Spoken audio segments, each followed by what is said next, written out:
Okay, we are live, everybody. My name is Bahzad. My name is Risa. And we are here from Naked and Famous Denim Day. We are here from Naked and Famous to celebrate Naked and Famous Denim Day. And we are also sponsored by Naked and Famous Denim, the makers of these fine mugs and denim jeans, available at all fine jeans retailers worldwide. Yeah, it's another live stream day. We're here to talk about all the good things that you could want to know about denim wise, and etc. So let's check in with the chat to see where everybody is tuning in from. And as many of you guys already know, we are streaming live from Yokohama, Japan, the intergalactic space headquarters of Naked and Famous Denim. It is a little bit early, so my brain is still warming up, so excuse any of the flubs that'll probably flubs. So anyhow, let's check in from the chat. Chris Griffin checking in with my spring garden. The thumbnail photo looks like the coin pocket of the the thumbnail photo looks like the coin pocket is on the left, which I think would be a fun April Fool's or left-handed left hand twill. That is actually an interesting concept. Do left-handed people find the coin pocket position to be non-useful? I don't know. I have to say that left-handed people are probably used to living the life of right-handed people-oriented world. Right. So. What a weird world. No, it's not weird. It's the only one we got. It's weird that a lot of people, yeah, if you're collectively there's a lot of people who are left-handed. Yeah. Well, there once was the Leftorium, which was a store for left-handed people. Really? It went out of. It kind of didn't do well until Homer Simpson told all of his friends about the Leftorium because he was kind of hating on Ned Flanders for opening the Leftorium. Was he left-handed? Yes. Oh. And so he was a little jealous of Ned. Didn't share the word, and it kind of fell on Homer somehow. I don't remember the entire episode, but I remember by the end of it, Homer was kind of glee that Ned was closing, and then he kind of came to his senses, told all his friends, and then it turned out like half of Springfield was left-handed, and they all shopped at the Leftorium, and it was a joyous event, a festive event at the end. And maybe if a Leftorium type shop reached out to us and said, hey, we need left-handed jeans made only in left-hand twill denim, then maybe we could do something like that. Anyhow. Is buttoning jeans also designed for right-handed? Does it matter? I don't know. I don't know if it doesn't matter because I'm not left-handed. Yeah, right? But the opening is this way, and then your hand, if it's a button fly, I feel like it's designed for a right-handed person. What can I say? Left-handed people in the chat, let us know your struggle. We've got Fading Glory, Guy, Denim, and Fashion. Hey, Bahzad, thanks again for your help. I picked up a pair of Craftsman to celebrate you guys. Well, thank you very much. And everybody, go and check out Fading Glory, Guy, Denim, and Fashion. He's starting his own YouTube denim journey, menswear journey. He did a great breakdown, actually, on all the denim descriptors. If you're getting into raw denim, or you just need a refresher, or you there's might be something there you don't know about. He did a 30-minute video explaining start to finish, and I thought he did a pretty good job. So go check him out. BD episode 150. That's what's up here in Southern Ontario in the hard and soft and slub nept rinse long sleeve easy shirt. It is episode 150. Pretty remarkable. We've been doing this for a long time. Sounds like it. So, everybody who's been here since day one, you're the real champion. There's a lot of you. There is a lot of you. And even if you're starting today, you are, you're very appreciated. Whether you start now or you started back then, we're glad to have you. So, so thanks for supporting us for 150 episodes. It's a lot of hours. It's a lot of hours of denim talk and rambling. So thank you for listening, everybody. It's pretty. You mentioned it. I'm like, oh yeah. So, the episode we needed to have again another Simpsons reference. But remember when Lisa Simpson bought a copy of Al Gore's book, and then vaguely, and then Al Gore like puts on a record. He's like, oh, it was time to celebrate. Puts on a record, celebrate good times, and he's like, I will. So that's my feeling right now. I'm ecstatic. Cam X tuning in from Calgary, Alberta, fading my Chun Lees. Did you two ever watch the new Godzilla movies, -1 and Godzilla X Kong? We watched Godzilla -1. Mm-hmm. That was a fantastic movie. Yes. Very sad. Mm-hmm. Not like, fantastic as in, everything great. But right. It was a great movie. Yeah, it was a great movie. I had to hold back the tears, I have to say. It hit me. I did cry a couple times. And, when you're going to watch the Godzilla movie, you don't expect that you will cry. But it was a very heavy topic, I feel. Yeah. It was also, we saw it quite late in the life of that movie. I think that movie came out in like December, January, maybe even November last year, and we only saw it a couple months ago. Yeah. We went, mind you, I have to say that we went to a very fancy movie theater here in Tokyo. They had like a business class lounge basically before the movie, which I thought was quite nice, and just a great view of Tokyo altogether. You paid a little bit extra, but it was a very luxurious experience, and certainly. And we were like, there was like 6 of us in the entire movie theater, which was fine. That was like also the last showing of the night. It was late. I don't remember what day of the week it was, but it was fantastic. Yeah, it was great. Yeah, big fan. I'm very happy. It's come home on streaming. I noticed it was on Netflix the other day, but I don't know if it's come out on 4K Blu-ray yet, which I'm just waiting for that to come out so I can. It came out in Japan, but it doesn't have the English subs. Mm-hmm. Yeah, that was a challenge. That was the reason we didn't watch it when it first came out, because it's like they weren't any showing of English subtitles yet. So now you know what it feels like to be a non-main language. Yeah. It's like Japan always get movies late. It's true. Everybody else have seen it. We just got Oppenheimer in Japan. Well, not just. Well, like relatively recently, it just came out. Or the Dune thing. Second Dune. Yeah, I don't know. But the movies come out a little bit later here, which is, I guess, understandable in some. Actually, it's not that understandable. If you can have a global launch for a video game with, like, Well, Oppenheimer, I understand. There was the controversy, whatever. Then why have it at all? Well, because they got over it. Really? Is that really what held them back? I think so, yeah. There was, like, extra process that they had to go through. I think they knew the ending of the movie. It wasn't a surprise. It wasn't a surprise. They probably didn't. I don't know if, like, this, it's not like there was a world that movie didn't get any recognition or shows or anything like that, but I wonder if they didn't get that much attention and appraisal. I wonder if it even came here, honestly. Yeah, maybe. I don't know.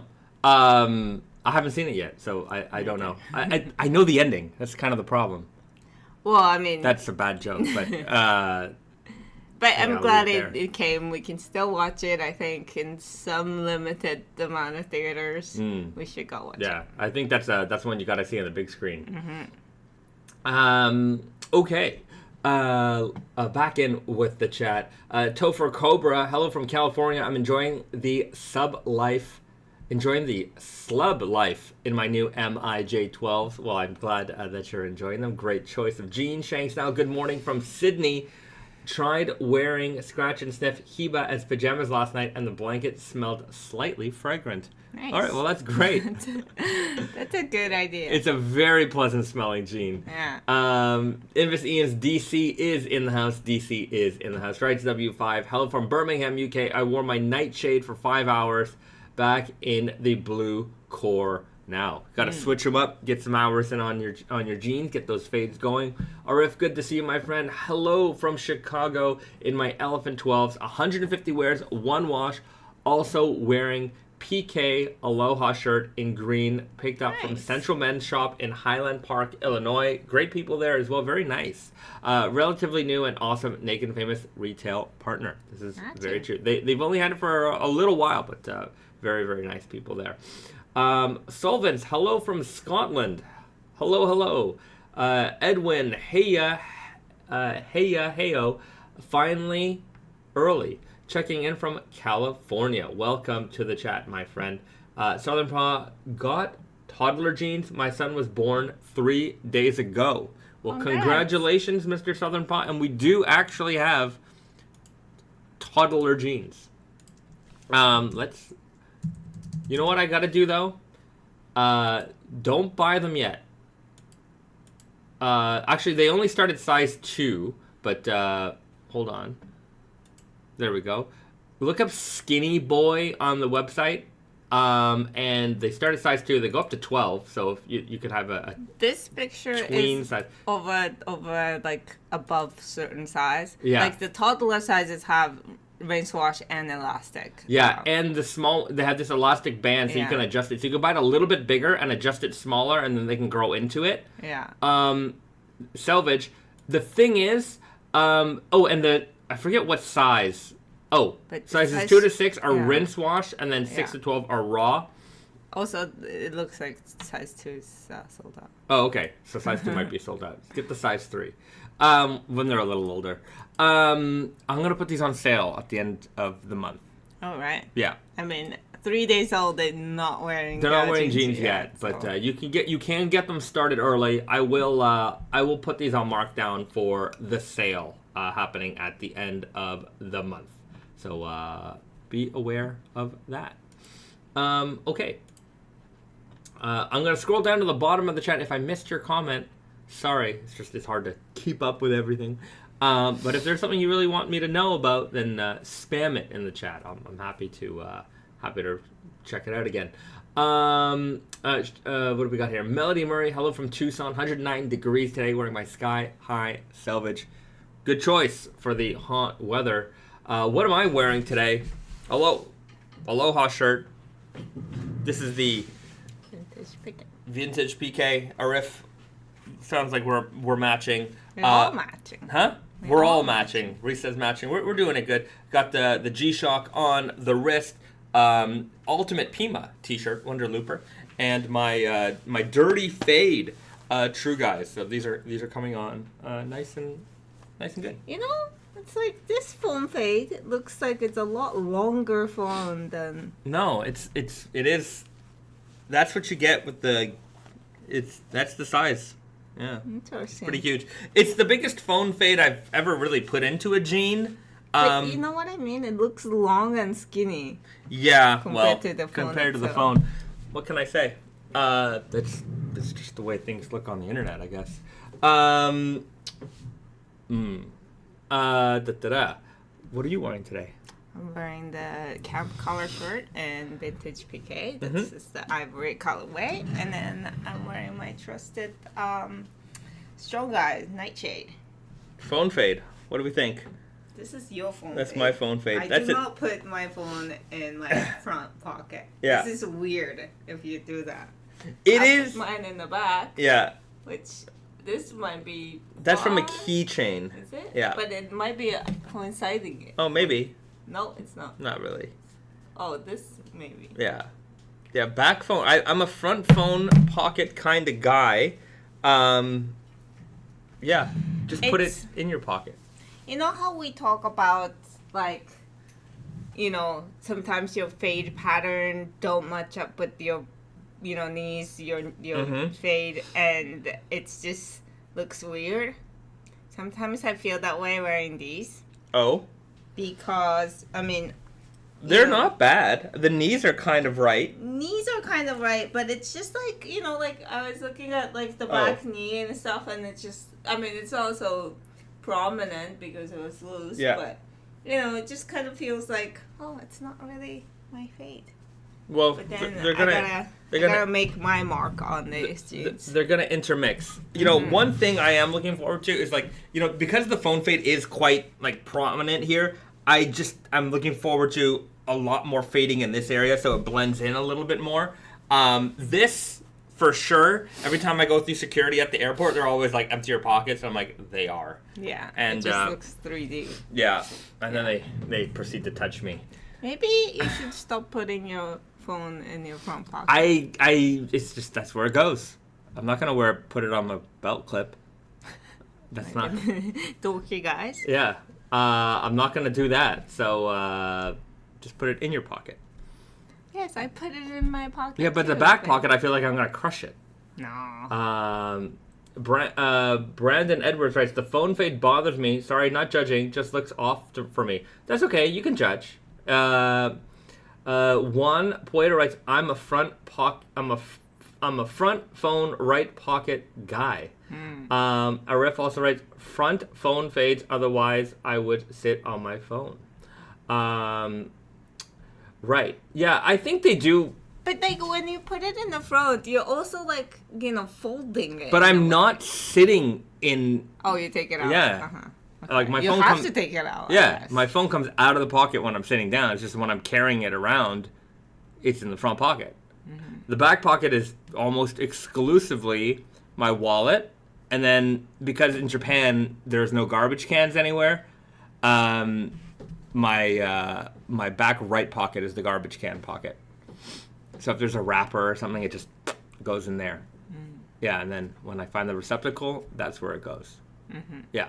Or when the laundry happens. Or when you find it in the laundry. Yeah, that's where that's the other place that it goes. Czar of Mudkips writes, it'll be funny to see in 20 years when people collect denim from the 10s and 20s, and everyone will have front pocket phone fades. It's true. There's no question about it that in, the future, the current, generation of faded jeans that, may be collectible down the line, who knows, will be distinguishable by the phone fades. And you're going to also be able to tell which era it's from, because you're going to go from Motorola flip phones in little Nokias and Sony Ericssons to iPhone generation smartphones and then the megaphones, right? Like, remember when the first Galaxy Note showed up? Like, we all had iPhones, and smartphones were kind of small. They fit in the palm of your hand. And then that first Galaxy Note hit, and everyone was like, oh, wait a minute. This is way better. I like that giganto screen. And now it doesn't feel like this is a giant phone anymore. No. It just feels like all the phones are kind of this size, and now I remember every now and then whenever I'm like, maybe I need a new phone, I'm always like, which is the smallest phone? I mean, with the, what's it called? Like, iPhone came out with like a smaller version of the powerful phone and stuff. Like, I think it came down to the point where it's like, okay, not the bigger the better. People realize that, but I mean, it's a matter of preference, like, and also being used to it. Like, when we first got this phone, it was way too big for me. I did not like it, but then now it's just like, I'm very comfortable. Yeah, I think next time I'm gonna get a small phone. I'm gonna get a small phone. I wonder if I will be annoyed by the smallness. Yeah, if I get a smaller phone. We'll see, but always annoyed. It is interesting how this will be a thing.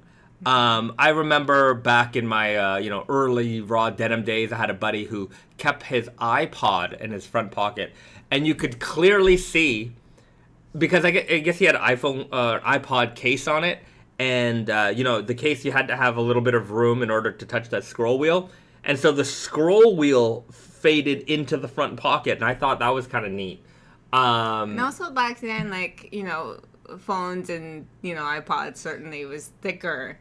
So yeah, it was like, but they were thicker, but they were also like the size of a Snickers bar. Like, they were thick like a Snickers bar, but like they were also just like this big. Like a flip phone was technically tiny, right?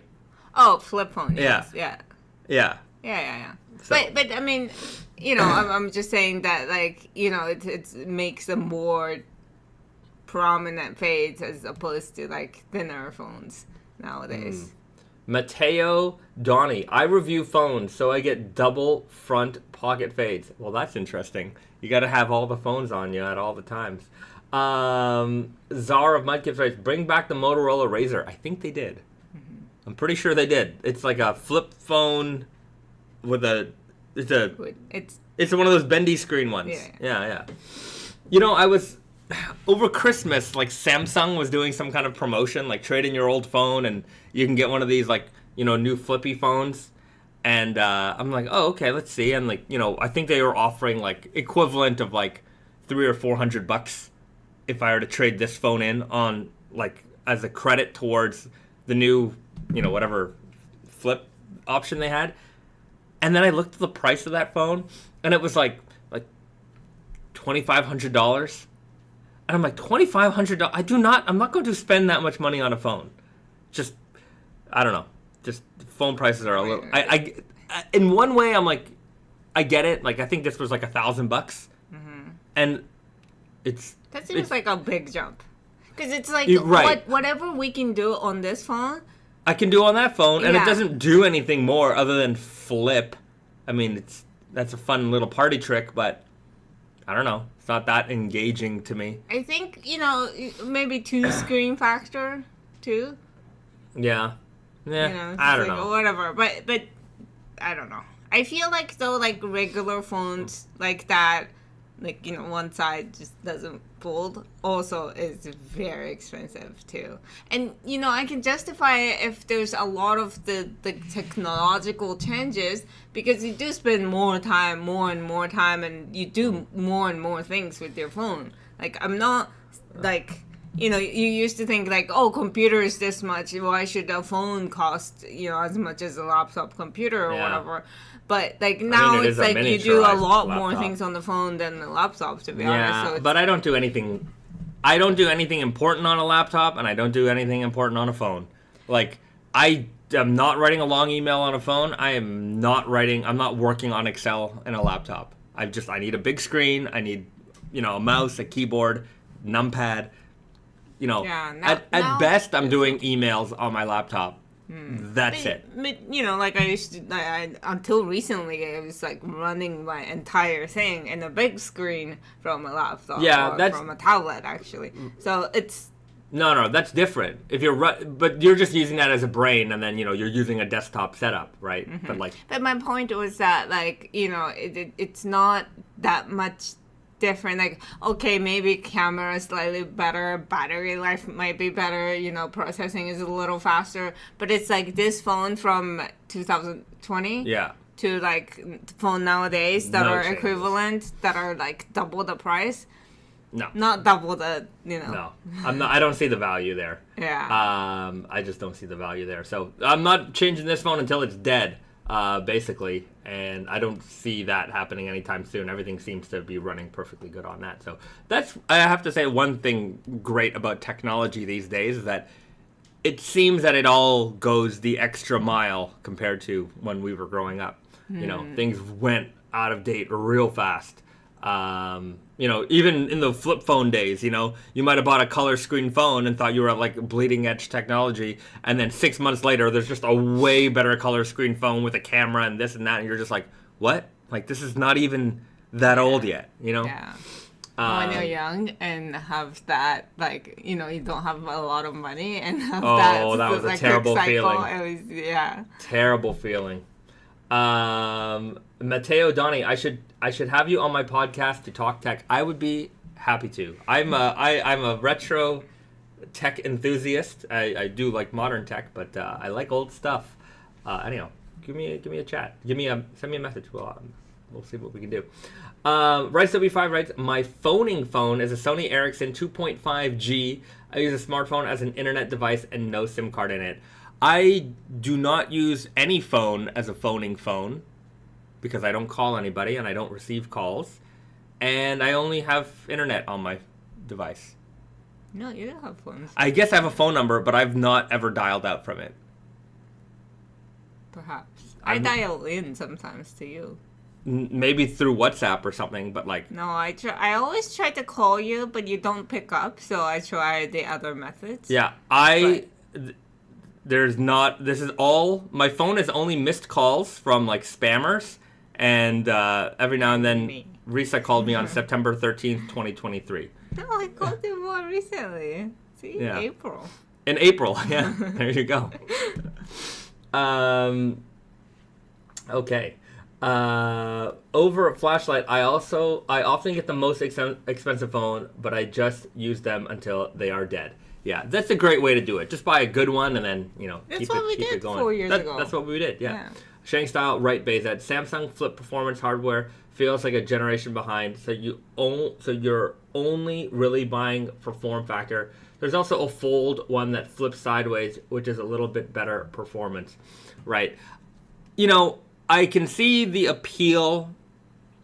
There's the one that opens up like the book. Mm-hmm. And like if I'm on the plane and I want to watch a movie, it's maybe a nicer experience to have a bigger device. But I also still because whenever we're traveling, I have to bring the iPad for work anyways, because that's just where some of our work apps are on. So I have an iPad on me already.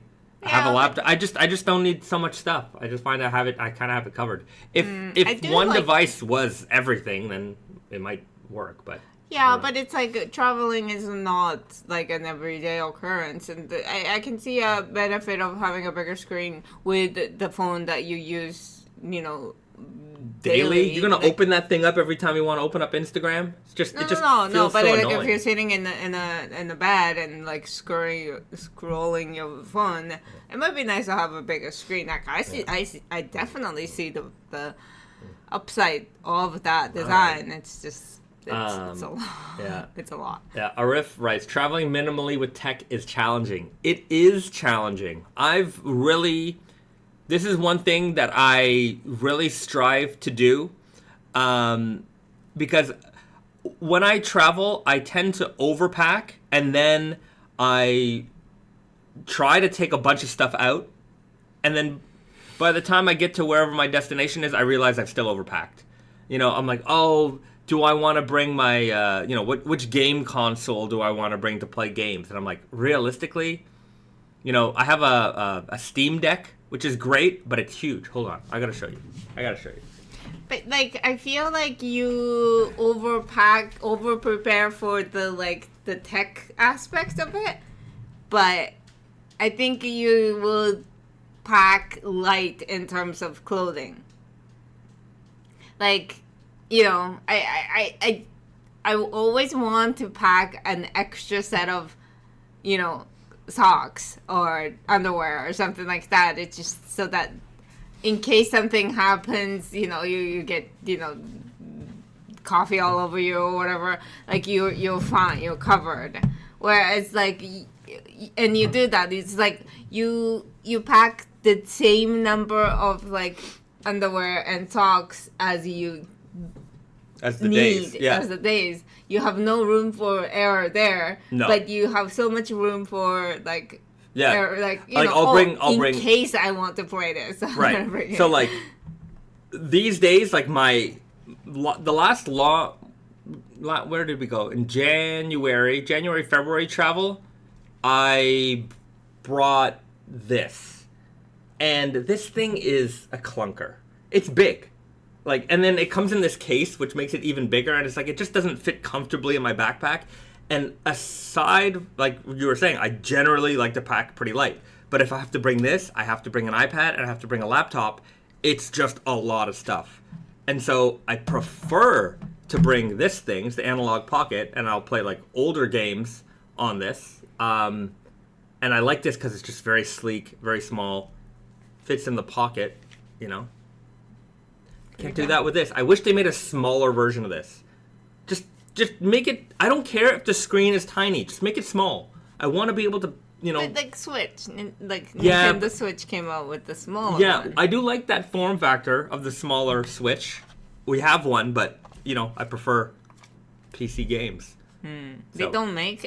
any of them make... I don't think so. I don't know. I haven't really researched it, and I'm like, I already bought this thing, so I don't know if I want to buy another one, even though I do own 3 of these. So, what can I say? Tech bros. Christopher Cologne writes, my buddy gave me my Steam Deck OLED for Christmas this year, and I love that thing. It's awesome on a plane. My last New York City trip was fantastic. Yeah, they made an OLED version of this. That's a great buddy.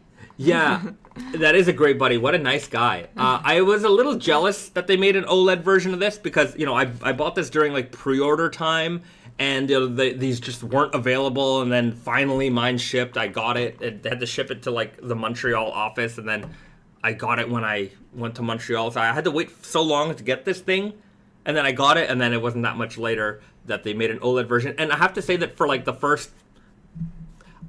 I go in waves of like using this thing. Like I've been using it recently a little bit more, but I probably hadn't touched it since like last February. So it just generally I don't really have any time to play games, but I downloaded some pinball game, and I like those kind of games because you can play for like 7 or 8 minutes and then you're done. So I don't have a lot of time for gaming, but the plane is always a good opportunity to do that. Okay, well there you go. There's some tech talk. It seems like there's definitely a crossover of like tech. And, it's men. Yeah, it's men. It's all men. I think Lusty. I'm not sure how to say that. LU6Y. Whatever it is. Microsoft is rumored to make their own Steam Deck for Xbox, but it should have Steam and Battle.net on it too. I'm sure it'll be slimmer than others on the market. Sounds interesting. It's lusty, ha ha ha. It sounds interesting if Xbox made it. I don't own any of the current gen consoles. The Xbox, what is it, One X, I think it is, and the PlayStation 5. I don't own either one of those. I'm basically PC and retro gaming is all I do, and my PC gaming is 100% limited to that Steam Deck and older games as well, like Quake and Doom. I don't really touch anything new, unless it's one of those retro inspired games, but that's about it. Okay. Brandon Edwards writes, the only restocks from Naked and Famous are the core items, not the seasonal items like the Ocean's Edge, but they are releasing another version next season, I believe. I suspect that you are responding to somebody, and that is true. So some people do ask from time to time, are you going to restock this style or that style? Seasonal styles, any of our seasonal releases. And the answer to that question is not really. We do one production run of that jean, and we have inventory that's allocated to Tate and Yoko. We have inventory that goes to Naked Famous Denim New York, and then we sell inventory to a lot of our retail partners. We also have inventory in our warehouse available for our retail partners to reorder if they need to. So there's sometimes, not every time, a little bit of extra production that we make. Now, at some point during the season, we might decide, okay, we're not going to wholesale this item anymore. Let's just move that remaining inventory into Tate and Yoko, and then it'll go into Tate and Yoko. And you might see a restock of that item. Or like when we're flipping the store, like New York, it's a big store. It's not that big, but we can't have everything always, right? So at the start of every season, we have to take back some of the the previous season items so that we can make room for the new collection. So when that inventory comes back to our warehouse, it goes into Tate and Yoko, and you might see a restock then. Of course, if there are like any returns, sometimes customers buy something, it's the wrong size, they send it back, then an item might go back online. But as far as like, I would say the definition of restocking, they're not being like remade, right?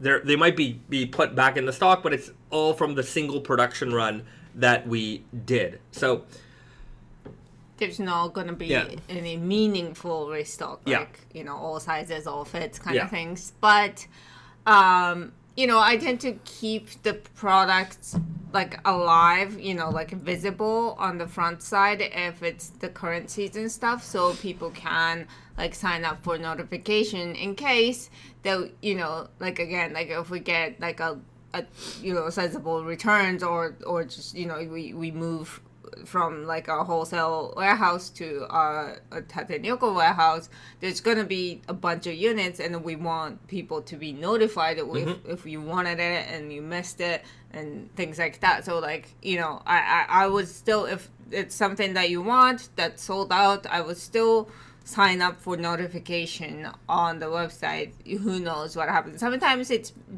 like things that like we take it down from the website because it's been like through that season, like the season has passed.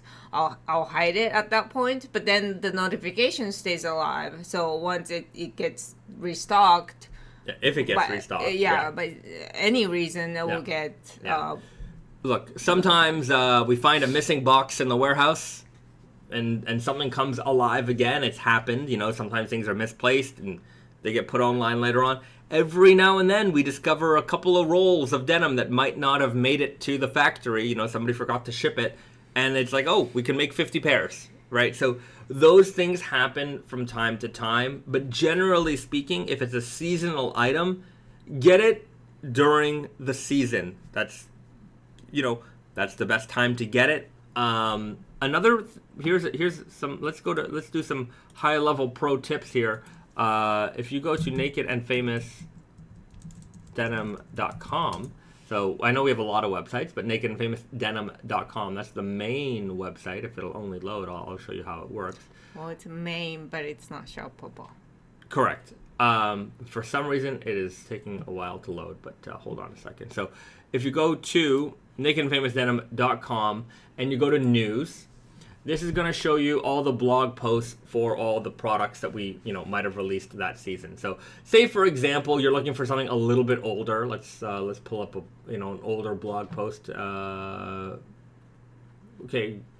Greencast. This is an older jean. I think these are sold out on Tate-Nyoko. They came out last September. Of course, we have the photos and all that stuff here that you can see.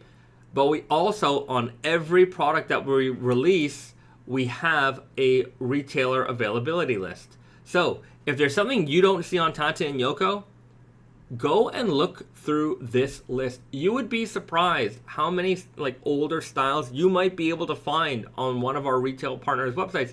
Some of them, they just don't have the same kind of reach as, a Tate-Nyoko does. But hey, click through it, look around their websites. They might have what you're looking for. So there's always an option. There's always a chance you'll find something older on a retail partner's website. So please go through these blog posts. If you are searching for something, this is a very helpful resource for you to get that item that you're after. Okay. Okay, I guess there was a Soul Turtle writes, do you guys plan on having other Naked and Famous stores in the future? Arif also, same question. Any new Naked and Famous stores in the plans? I'm gonna say I hope so. It's not easy to open a new store. I know Brandon's been out to Los Angeles a few times to like scope out places. I think that if we do open another store, likely it'll be in sunny California. I would also I think Texas would also be a good place, Houston or Austin, something like that. More populated. Yeah, very populated areas, generally speaking. But I would say that. And places that people visit, I think it's important. Like New York is a good example. Most people at some point in their lives go to New York. And it's a good destination. Right. So, Lord willing, we'll have a new website. No, not a new website, but a new physical store one day. But yeah, I do see that as like part of the growth path for Naked and Famous is to have more retail locations, throughout even Canada and the United States. Hopefully one day in Europe, you never know.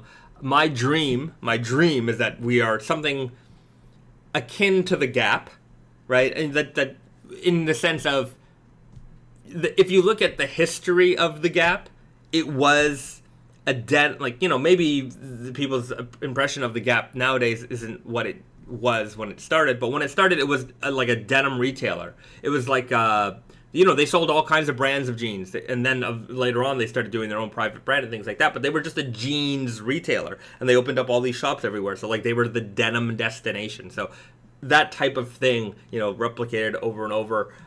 In Canada, we used to have a store, I don't think they're around anymore, called Jean Machine. I always liked that name. It was a good name. And they were in like every mall, and they didn't sell like the highest end jeans in the world. You know, like I would say it was a mall jean store, but they were all, I don't know if they were all across Canada, but they were certainly all around Ontario and Toronto. Yeah. The thing is, like, a store like that, you know, they had jeans on racks. I hate jeans on racks. There's something I don't like about a jean.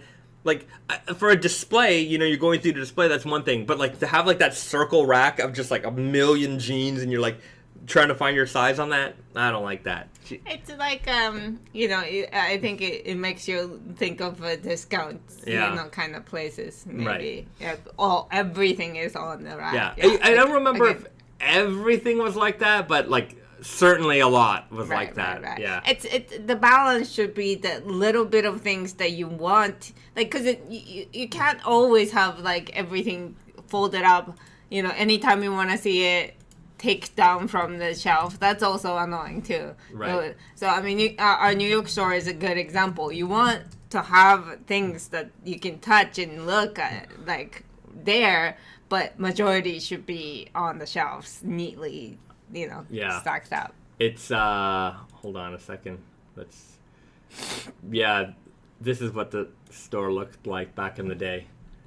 You know, it's the last days of Jean Machine. Yeah, I guess they're gone. Oh no. This looks like it might have been the Eaton Center location. This is nice. Yeah, that was nice. Looks very modern. This looks like maybe near the end. Maybe they tried to do some remodelings, but yeah, it's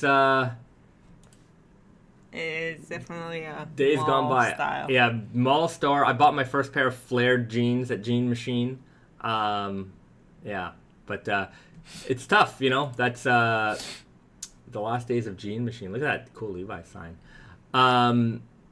It's tough. You know, the denim business is not easy. It's a lot of inventory, and you got to carry a lot of sizes, a lot of product. Yeah. Over flight rights, there's a chain kind of like that in Norway called Carlings. Yeah, I don't think we have any other jean store chains in Canada anymore. I feel like there was Jean Machine. I feel like there was something else. Blue Notes? I think Blue Notes was kind of a jean store. They kind of carried a lot of skater stuff, I think, I don't know if they're even around anymore. It's been a while. I've been to Canada. Yeah. But, Is there even a jean stores, like jean stores that are chain in America? I don't know. Are there anymore? They just carry like a wide variety of brands of jeans. I mean, like, obviously there are the stores like that independently, but like not like a big chain, right? Like, you know, in Canada we have Dutil Denim, right? Mm-hmm. They have a couple of locations. Right. Over the Rainbow, single location, and like those are stores I would call like those are jeaners. You know, in our industry, I'd call that a jeaner.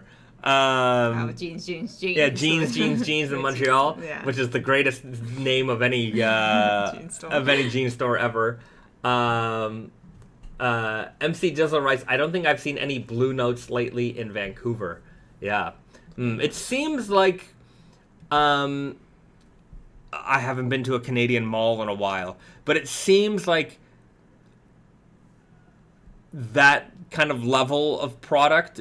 You know, it's a lot of the stores in the malls now are big company brands, Abercrombie and you know that level, right? You don't have like these mid-level, you know, Independent stores are not in the malls. Not anymore. Yeah. They're all gone. Yeah. Interesting. Rice W5 sounds like a familiar UK name. Probably imagining it though. Also something I think was Jean Janine. That's a good name. Jean Janine. Yeah, it's a good name. There was Jean Machine. Trying to think. That anyhow. What is it called? MC Digital. Blue Notes is basically an old Navy. I don't know. Yeah, it's been a while. It's been a long time since I've really traversed the malls in Canada and North America. Out here, independent jean, like there isn't. It's all. You have a couple of like independent jean stores, but they're very. How can I say it? They're very directional. Like, you know, you have the heritage brands, and like raw denim lives in heritage land, and that's practically it. But like raw denim lives in like a more, you know, like more trendy, you know, select shops and stuff like that too. But they're just presented differently. Yeah, much differently. Yeah. It's not the same brand. It's not the. It's just there's a clear separation of fashion versus you know, heritage. Yeah, or, you know, like nerdy denim. World. Yeah, like the guys you see in the magazines, like there's that, and then like in the in like the Lightning magazines and things like that, there are those guys. Those guys exist, but like I find that like the way that I would say Naked and Famous Denim, our fan base, and even the way I wear raw denim, I wear it a lot more American casual style. Yeah, more in the middle. And that's honestly, I think, the biggest reason why we don't really have a good home in this country is because we're neither. Like, we can't be super heritage because they don't really want you to have all these things, like... Yellow wefts and things like that. Yeah, things like that. That's just ridiculous to them. So we're not there. And also, we're not made in Japan. Yeah. It's just like, what's the point? Right. And then, like, the fashion side, we've been around. Yeah. But it just doesn't last long because we're not really designing for... Not so trendy. People either. So it's not that, like, our products can't live in that world, but it's just that's not our strength. Right. Yeah. So we're just very different market, I have to say. Japan's a different beast, that's for sure. But I do find that in Europe now, especially in Germany, we're getting a lot more customers. There's a lot more like wholesale business going to Germany these days, and it's taken a long time. I think it took a while for the German, because I feel like in general, raw denim in Europe is, again, it's treated a little bit differently than the rest of the world. France is its own thing. It's very fashion driven, and there is the heritage aesthetic of it, but it's very, very cool. I find like a lot of young people are into that. Germany, it's very Germany is a lot of fun, but sometimes also very serious, right? And the customer is very particular, and sometimes things just have to be by the book. And like the raw denim guys there are very, dark indigo jeans, Red Wings, flannel shirt, motorcycles, like that was their look. And I think some of them the retailers are trying to expand out a little bit more. And so, by bringing in something like Naked and Famous, it kind of brings a little bit more fun and maybe even just a completely different customer base to the market, and they're starting to warm up more and more to that. Like some of those hardcore shops that really cater to just the, tough raw denim guy, they're like, we got you, but we also want to make this more appealing to a wider audience. So sometimes people just want a pair of jeans and wear it with a hoodie and some Converse sneakers. Like that's fine, But I do remember, like, for a long time we struggled in that market because it was so serious.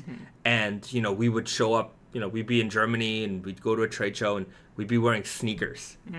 And I just remember even one time, like, the owner of a shop being like, no, Like I'm not gonna buy this brand. Like you wear sneakers. You get it? And I'm like, I get what you're saying. I don't agree with it, but like if that's your baseline, that's or like stretch. Like why do you make stretch jeans? And like, because it's comfortable. And it's popular. Yeah, and sometimes it's kind of interesting to see some people come around, like people who maybe 5 years ago were like, they're just. I like you guys and everything, but what's this? What's this stretch business? And like now they're like, we sold like 400 pairs of like stretch jeans last season. I'm like, yep. What can I say? Yeah. There is a wider audience than just like the hardcore audience, and like the casual consumer needs to be catered to as well. And I think we do a very good job of that. So we try to make something for everybody. We try to have a lot of fun. So hey guys, you guys already know I'm preaching to the choir here. Canadian Penny writes, on Vancouver Island, I saw what looked to be a broken twill blue notes with a natural weft. Not bad. Broken twill blue notes? Maybe there's a typo there. Oh, wait a minute. It was a broken twill blue notes jean that you found at a thrift store. Okay, very interesting. Yeah, sounds cool. Old Canadian made jeans it's not that long ago that you could find a lot of American chain stores, the Gap, things like that were making in Canada. That would be up until like the late 2010s, early 2010s. Then a lot of that stopped. But yeah, you'd be surprised how many like made in Canada jeans you'd be able to find around, and that aren't, maybe they're not that old anymore, but they're around. I remember Rockin, the brand Rockin Republic. So you got to be a little bit older to remember that one. But they had a line of jeans like with Victoria Beckham.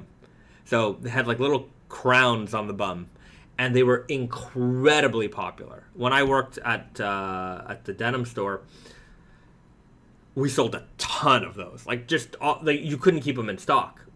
And then I guess whoever was running Victoria Beckham decided, hey, let's just make our own jeans. We don't need them. We can make our own jeans. And then they came up with their own jeans, and they had like different patterns on the bum. I guess the Rockin Republic must have owned that crown design. So they put stars and other things on the butt and on the back pockets. And those are all made in Winnipeg. I remember they were made in Canada. And I'm like, oh, I think I know who makes these. Because we got those into the store. And unfortunately, I wouldn't say the sewing construction was bad, but the fabric was terrible. Like the problem with those jeans were that the fabric was so thin and stretchy and so distressed that the stretch fibers were very worn out by the time you got them in your hands. And like, if you were even a little too big for them, they would rip in the change room. Like a lady would try to put them on and they. So yeah, we had a lot of problems with those. Yeah. Yeah.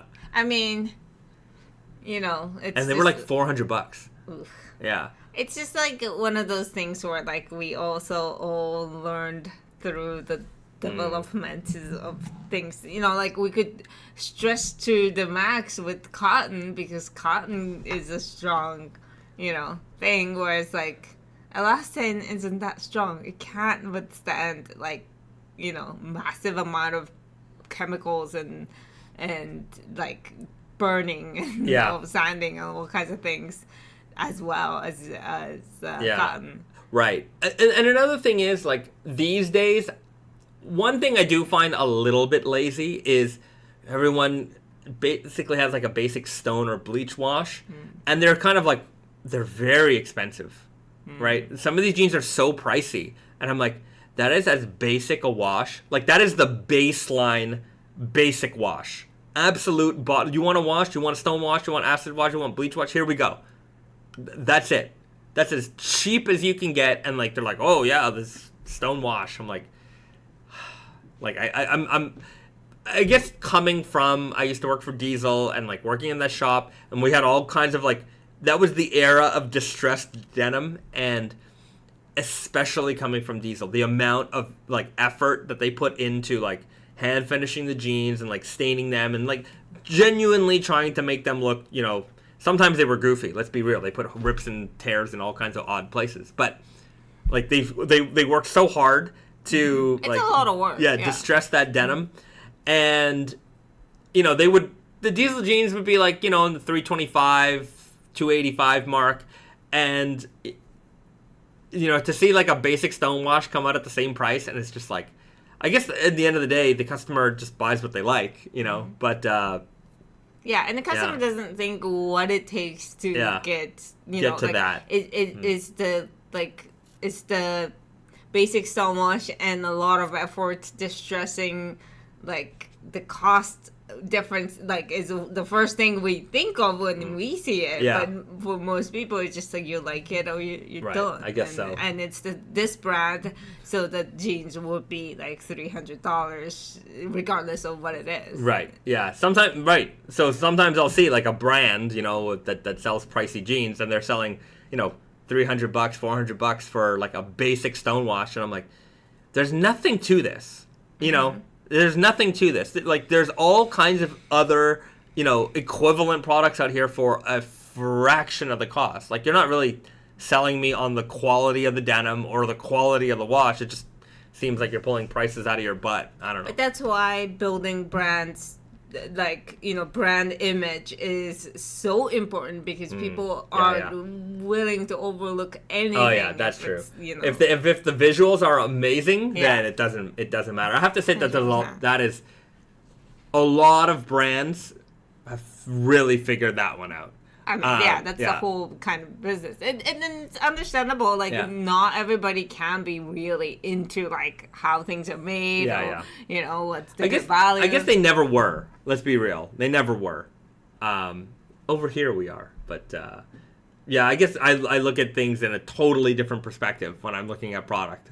Of course. That's what I'm just like, everything in my brain is, I feel like, you know, sometimes you see, like, those dad memes on Instagram and things like that, and it's just like, you know, dad's walking around a building and he's like, oh, how much concrete they use for this, you know? And like, I'm like, whenever I'm looking at product, I'm just like, oh, that's a good zipper. Like, I'm just like, you know, it's like, oh, that's where was this made? Oh, that's a really good price for, you know, made in this. I'm like, you're feeling the material. I'm like, this is good. I'm like, I don't even care if it looks like, if it's my style or anything like that. I'm just like, oh, that's a really well-made garment. That price, very good. Like, half the reason that, like, I think we like Capital, not only, like, you know, they make really nice stuff and very creative, but also, like, there's a lot of work into it, and you feel like you're getting a deal because that's so much work, and, you know, this price, like... Yeah, it's just, I really appreciate the work that goes into something. And when there's a good value attached to something, you just kind of want it because you can recognize that value. Yeah, that's true. I maybe part of it. Yeah, that's definitely part of it. Like, when I see, like, you know, if I see, to me it's like a deal. You know, I'm like, you know, you see how much effort that goes into making a product. I'm like, at that price. And, you know, you just even think about it yourself. Like, you know, how much would you pay yourself an hour, right? I'm like, how many hours of work went into that? And you're like, well, it only costs that much? That's a good deal.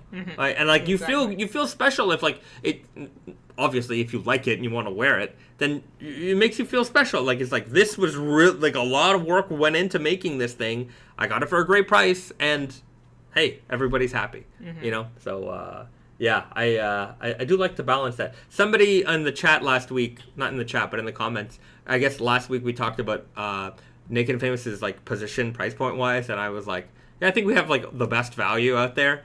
And somebody was like, you're not even close. Like, and I'm like, we're not even close? I'm like, yeah, you might find some, like, products cheaper here and there, you know, maybe currency conversions might affect things here and there, but I'm like, not even close? Like, you're saying we're not even in the conversation of being, like, a value like a good value proposition. Like, it just depends on what you value. Yeah. Like, but yeah, like when it comes to actual cost of something versus the price, I think we're very good. Yeah. Rice W5 writes, I looked it up. There was a Jean Machine store in the UK. Very interesting, though. It probably was a different company. Yeah, the Canadian one was definitely just a Canadian thing. I don't think it was like this. It's not like Urban Outfitters, which is like a global. Yeah. Is there an Urban Outfitters in Japan? No. Not that I know. Right. They do have stores around the world, but I guess not here. Yeah. Which is weird. I feel like they would do well, but I don't know. I don't know if I ever told this story online. Maybe. But Urban Outfitters, I don't know if you guys know, but that's the reason why Unbranded brand came to be. When Naked and Famous started, the people at Urban Outfitters approached us and they're like, we'd love to carry Naked and Famous. But I guess the problem was, and this is I don't know if this is as people care so much anymore, but there was a lot of gatekeeping in the retail wholesale world. Like, if you sold to them, we're not going to buy, or if we're buying, you're not allowed to sell to them. And it was just, you were constantly playing this politics game, and it was nuts. And also, like, Naked and Famous denim price point was, one thing, and Urban Outfitters is like, average jean was, like, price point was way lower. So we didn't want to launch something there and then for it to just not be on the shelves in 6 months. So we're like, well, what if we develop the line just for you? And that's how Unbranded came to be. And it was in, I don't know if every Urban Outfitters location, but it was in a lot of Urban Outfitters locations. And this is here's some inside baseball. It was there for many years. And I've talked about it before, even when we work with other retailers, big chains like that. The problem is when management changes, your buyer changes, the general manager, whoever's in charge of that team, they change, so they change up the plan. So, you have one buyer who was really all about it, and they bought it big, and they made it a thing, and then the next buyer's like, yeah, it's not really my thing, so we'll get rid of it. And then another buyer comes in like, oh no, we got to bring that back. So there was a cycle where that was kind of happening all the time. And so you'd have Unbranded in the store, they'd have like purchase orders for next season, the new buyer would come in, they would be like, oh, I don't want that stuff anymore, and they would just slash burn the prices. And I'm like, why are you marking all that stuff down to like nothing? It's great for you guys, by the way, but like, you guys are like, are you getting rid of it because you have goods coming in, right? And they're like, oh yeah, don't worry, we're just making room. And I'm like, okay, because you have new goods coming in that you're currently going to be paying more for than what you're retailing those jeans for right now. And anyhow, they were fine with it. And then so what did I do? Sorry guys, I took a few deals out of your hands, but I just bought up like every jean that they had because they were selling it for lower than our cost. And I'm like, I might as well just buy them all. And then I just sent them right back to Urban Outfitters. I thought that was kind of funny. But, yeah, weird things happening. Yeah, I mean, considering how, like, I think a lot of stores do that where, like, oh, I need some room, so I'm gonna, like, lose money on this, or, I'm gonna just, like, get rid of this kind of things. And they tend to go out of business. That kind of poorly run business. But Urban Outfitters still around, so. Yeah. Shangstown writes, oh yeah, that comment about Naked and Famous prices was quite long. Do you guys feel pressured by the cheaper yen and competition selling directly from Japan? Not at all. Not at all. I mean, like, I don't want to get too deep into it, but it's like, yeah, like, if you buy from Indonesia, you're going to find cheaper products too. And, like, yeah, the weaker yen is certainly advantageous for some, but at the same time, you have a problem with anything? Well, you got to deal with that problem. You got to deal with language barriers. You got to deal with overseas shipping. Depending where you are, customs duties. Like if you buy something from overseas and you have to pay duties on it, then you have to return it. You're not getting your duties back. You're not getting your VAT back. You're not getting your tax back. Then you got to return it. Then you got to send it back, and then you got to pay for it again. Technically, there's a way to get it back, but it's a lot of work, and you have to do it yourself. So. Yeah.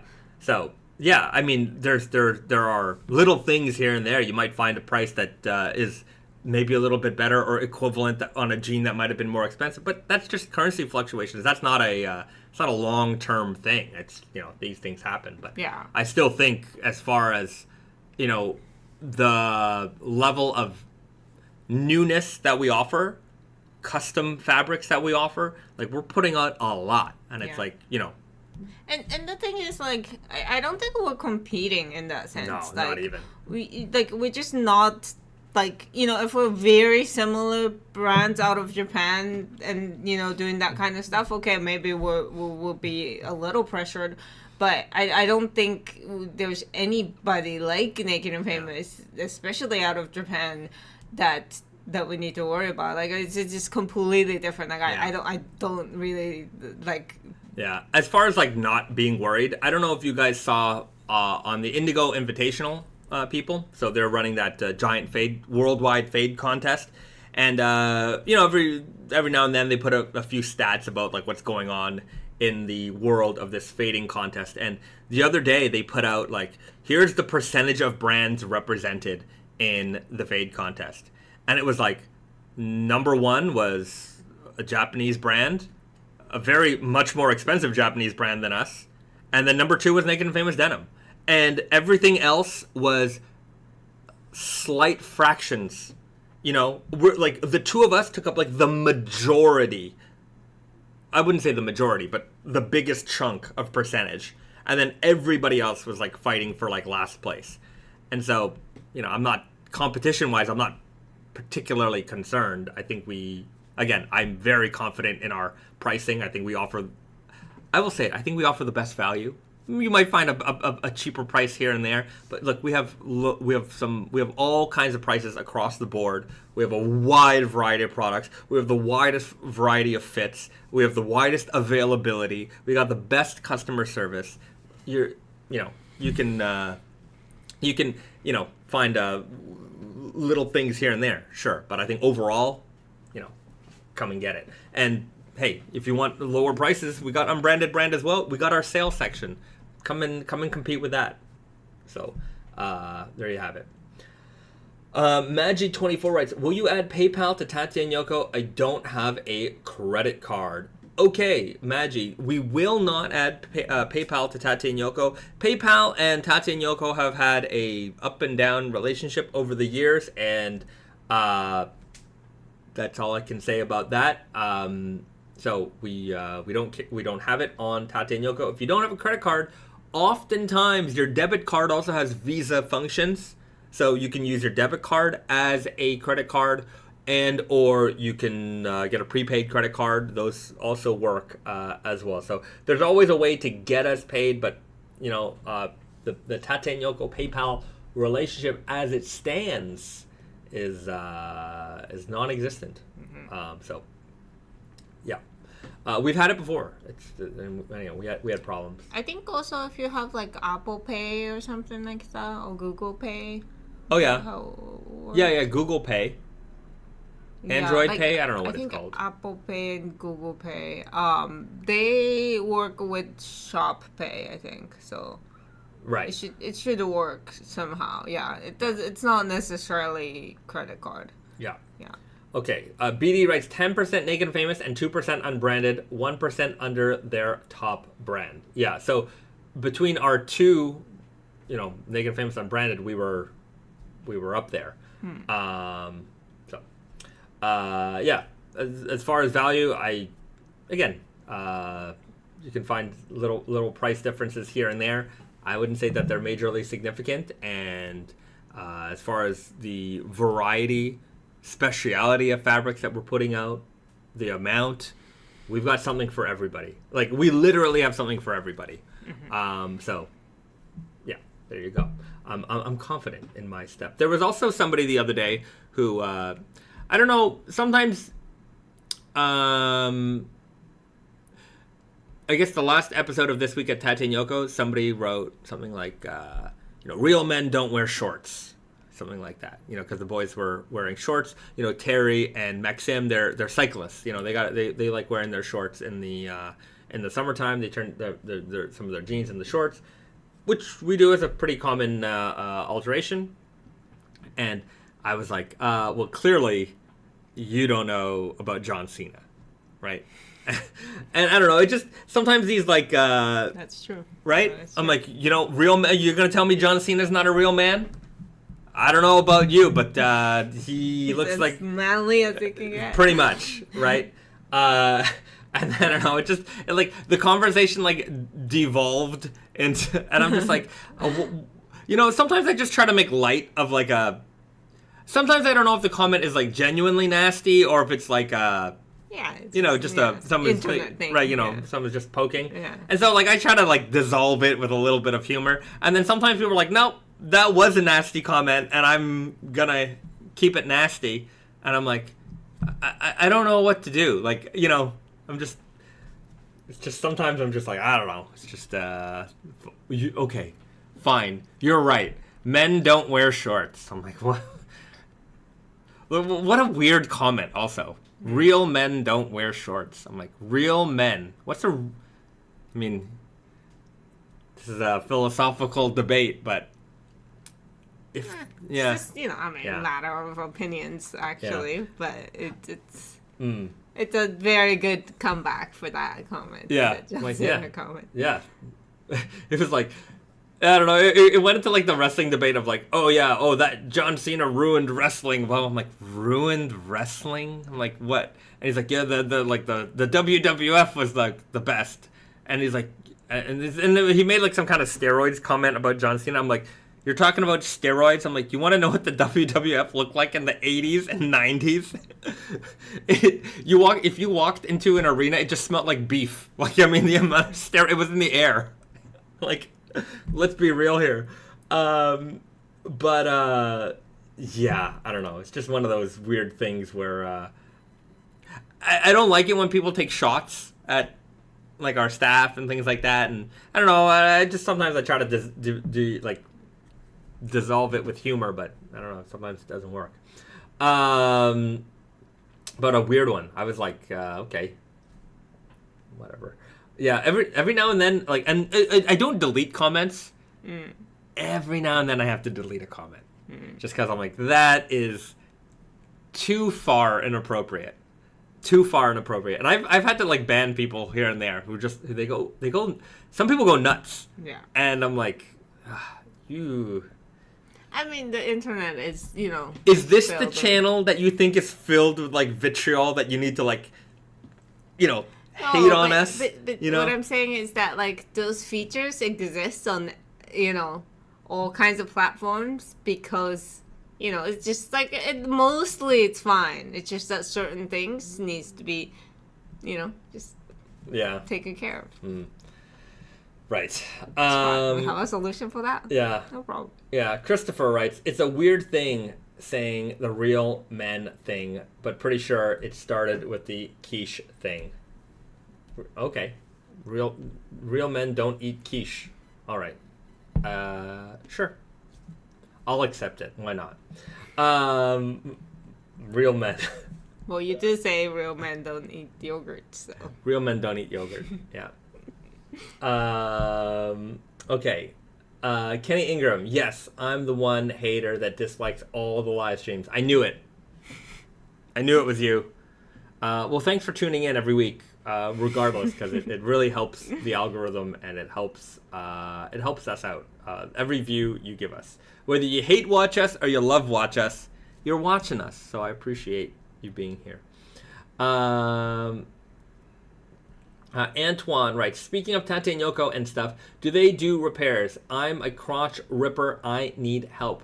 We don't. We do and we don't.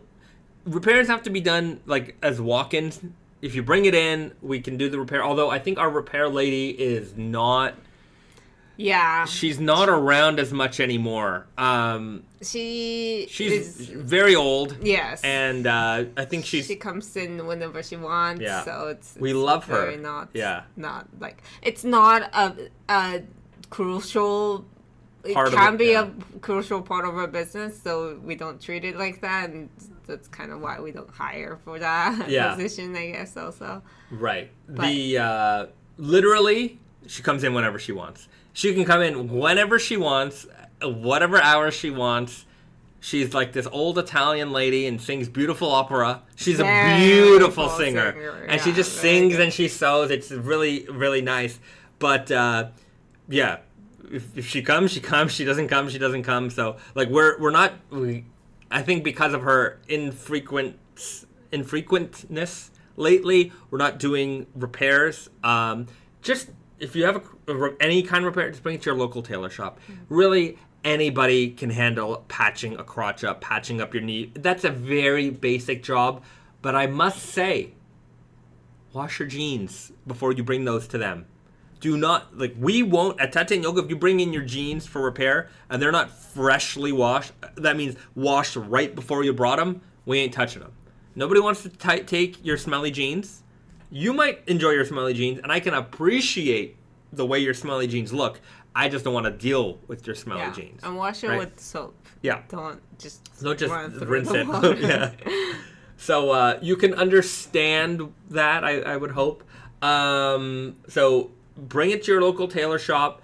They're going to patch them up just fine. You're going to be okay. So, or do it yourself. It's really not that hard. The easiest way is there are these iron-in patch kits that you can get on Amazon. Literally, it's like a piece of denim that has that, adhesive that sticks when you iron it. Put it in there, hit it with the iron, you're done. And it'll hold up for a while. If you really want to give it the goods, you sew it over. But other than that, I think you'll be fine. Okay.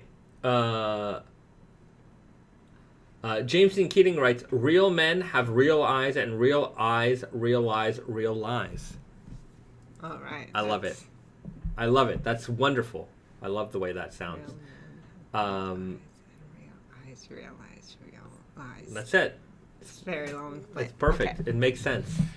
Pedro writes, Vice recently posted some videos on WCW, kind of a mini doc. I enjoyed it. I think it was called Who Killed WCW. Yeah, I saw bits of that, but yeah, I mean, it's, I like, Vice has done Dark Side of the Ring, and as a, lifelong wrestling fan, and I would say that all of those stories, I'm so glad that somebody has done I would say a high value production of telling those stories, because there's a lot of wrestling YouTube channels where guys have really studied and told these stories over and over again. So if you're a wrestling nerd, you've heard these things before, but it's kind of nice to hear sometimes different perspectives of these stories, because they'll interview wrestlers and stuff like that. So the Vice Dark Side of the Ring, Who Killed WCW, great stuff. And I think especially because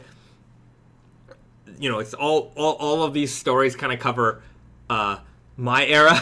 Of course I pay attention to wrestling now, but back then that was life. That's all we watched. So I don't have much time to watch television. I get most of my wrestling content from watching YouTube recaps and little clips on Instagram. But I'm glad that those things exist, because otherwise I wouldn't be able to keep up with it all. There's a lot of wrestling these days. If you were the most hardcore wrestling fan, the amount of hours of wrestling per week that is on television is incredible. There's just so much, which I think as a wrestling fan is pretty awesome. It's pretty awesome. There's just a lot of any kind of topic content on YouTube, or even Instagrams and stuff like that. It's incredible. I can easily kill 2 hours of watching plant videos on Instagram, reels and stuff. Right. It's insane. Yeah, it's frying my brain. Magic24, do y'all watch the NBA Finals? Not since 97. Not since 97. I have no idea what's going on in the NBA anymore. Every now and then I see a clip or two on Instagram, but no clue. I have no idea what's happening in the NBA anymore. And like, unfairly, or maybe I'm just old, but like I just see all these clips of like, you know, top NBA stars like traveling like the length of the court and like nobody's calling it, and I'm like, what is going on? This is not football, right? Like they're dribbling it, but they're holding it in their hand and they're like taking like 9 steps and then they dribble it again, and I'm like, that wouldn't have worked in my junior high gym class. Like, I don't know how this is getting away in the NBA. Yeah, so that kind of stuff is like irking me. But I don't know. I do like basketball, don't get me wrong. But I don't consume the sport anymore. Speaking of sports, after this, Risa and I are going to go to a baseball game here in Japan.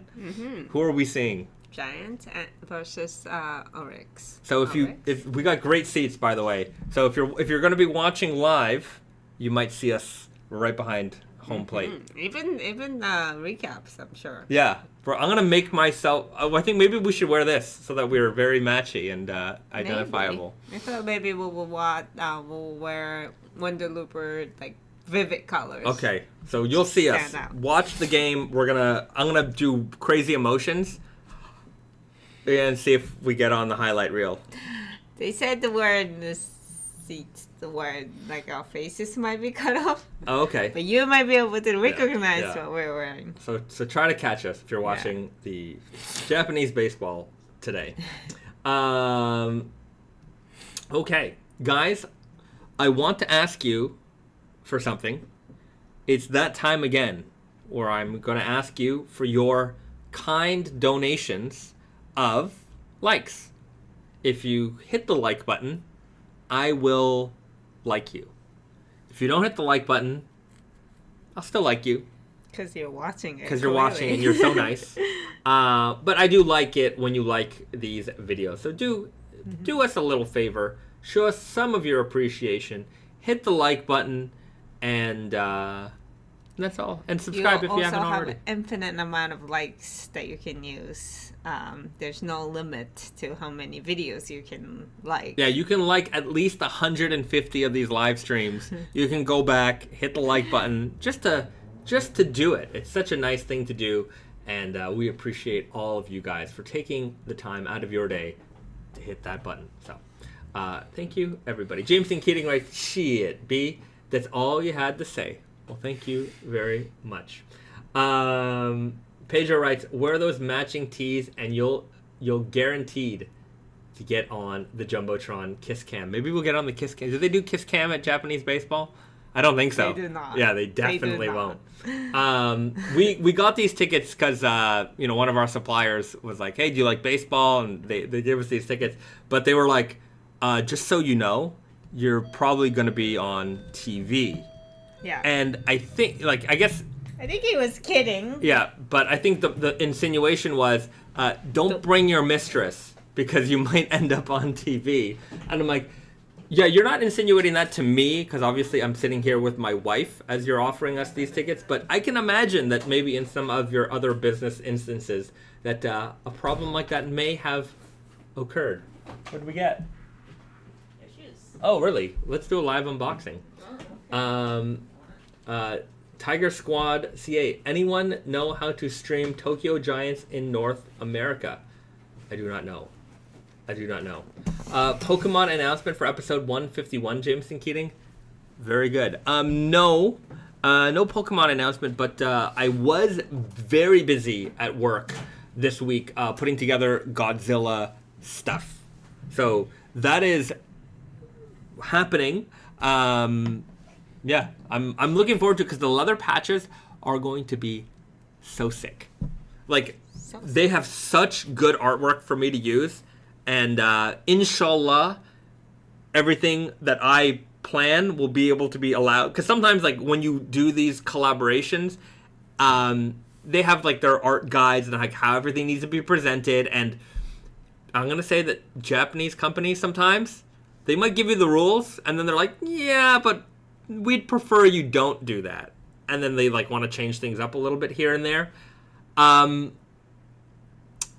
Let's just hope it all comes out to plan.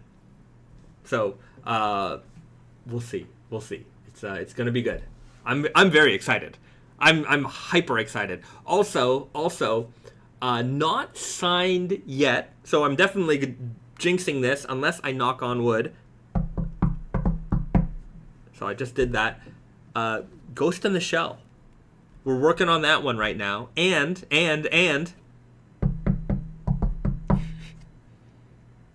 Attack on Titan.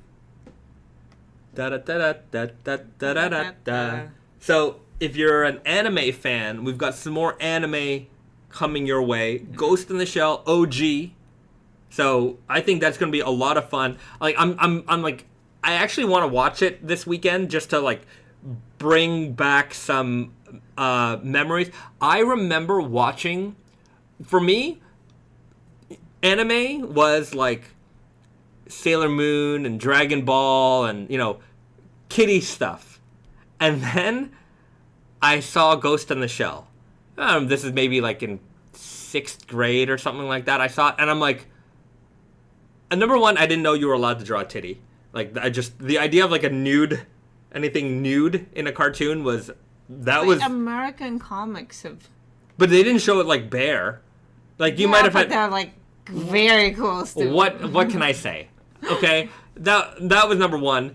Number two, the like level of like intensity and like the action and the speed of the animation. I was just like, holy crap, what is going on here? And I was just blown away by it. And then that helped spark my like, okay, I gotta find other stuff. Like, and then, all the other anime I then found later on. But I have never even heard of this Ghost in the Shell until Scarlett Johansson movie. Oh, really? Yeah. Okay. I think so. Yeah. I don't know what it's about at all. I just know the name. Yeah. You're asking, have you seen Magic 24? Have you seen the Ghost in the Shell movie with Scarlett Johansson? I have not. I have a thing about like live action anything. I don't watch them. Like any of those Disney live actions, never seen them. Not interested.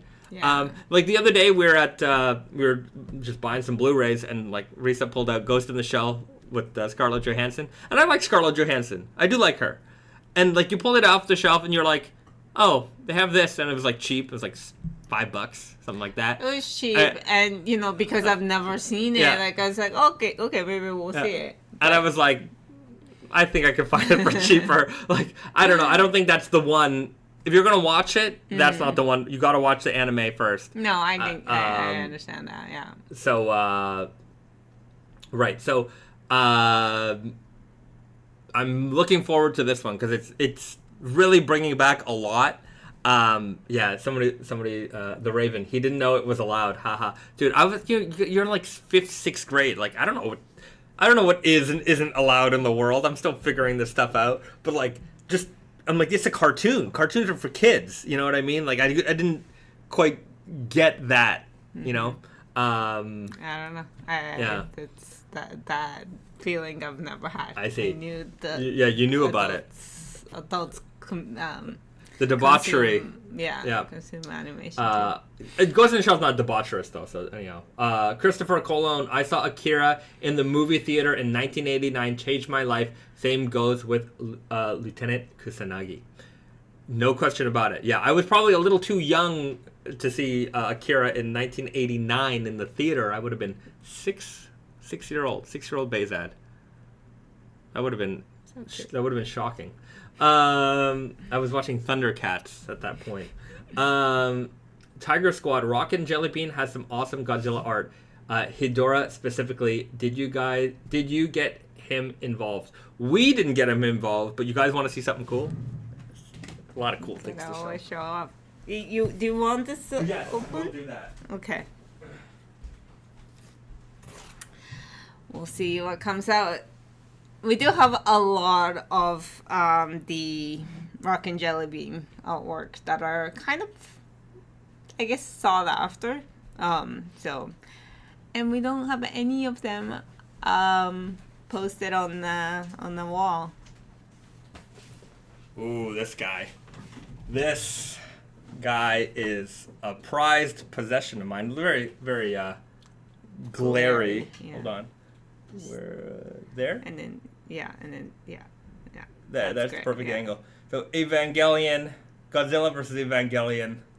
So the creator of Evangelion was the director for Godzilla, for Shin Godzilla. So this came out during that time. I actually have a couple of different like Godzilla Evangelion artworks, but this one is my favorite from Rockin Jelly Bean himself. Risa got this for me. 28 out of one. 7. I think it's 150. 150. Yeah, first press, and this is one of my favorite things I own, and I love it. And yeah, this is one of the Rockin Jelly Bean arts that we don't have to hide when children come to visit us. Yeah, it's yeah, a really great piece. Needs to be covered. Some of the Rockin Jelly Bean is just like, oh, our niece is coming over. Like, flip it over. Gotta turn around all these things. These are not made for the kids, but I'm not a kid anymore. Okay. James and Keating, do you think you will go with characters, Aaron? Anyway, all the characters. For me, the plan is I think we're gonna do Aaron and a Titan for Attack on Titan. I think it's gonna be 2 genes. Mm-hmm. Right? Like we were talking about the Titan and the people who are fighting. Yes. Yeah. Yeah. So not necessarily just Eren, but like it could, maybe it'll be inspired by like this style might be more like uniform, like design, like color toned. We'll see. Anyway, that I've like barely glanced over. I was like my brain is like really in like anyhow. I can see because none of that is signed. Right. Anyhow, this is all it may not get signed, but I'm just saying like. We're talking. Maybe I shouldn't talk about it, but I can't hold a secret. That's what can I do. Also, just as far as Godzilla is concerned, we did inquire about Charles Barkley. Can't happen. So, not a surprise. Not a surprise. Not a surprise. Yeah. But those are some things that we are working on now. Exciting stuff. So I think you guys will appreciate these collections. Okay, I want to unbox what I just got in the mail because I cannot not do that. So get the old trusty penknife here. Open up the box. It's a pair of sneakers. I haven't bought sneakers in a long time. And I thought I needed some new sneakers because I have to say that a lot of the sneakers I have, they're so old that the soles have dried out. And like when you walk around in them, it just feels like you're walking around on like a tough piece of meat and it's just slippery and not good. Ideally, I want to get the soles replaced because I actually am just, I like the shoes. And, you know, there's a lot of like these reworking companies nowadays that, you know, they'll take your old like Nike sneakers or Converse or whatever and they'll redo the soles for you. It's not cheap actually. Sometimes it costs as much as buying a new pair of sneakers. But I do like those. Sometimes more, but I do like those sneakers. So I'm gonna do that to a couple of them that are like meaningful to me. But in the meantime, I just needed a new pair of like walking shoes. So let's see what we got.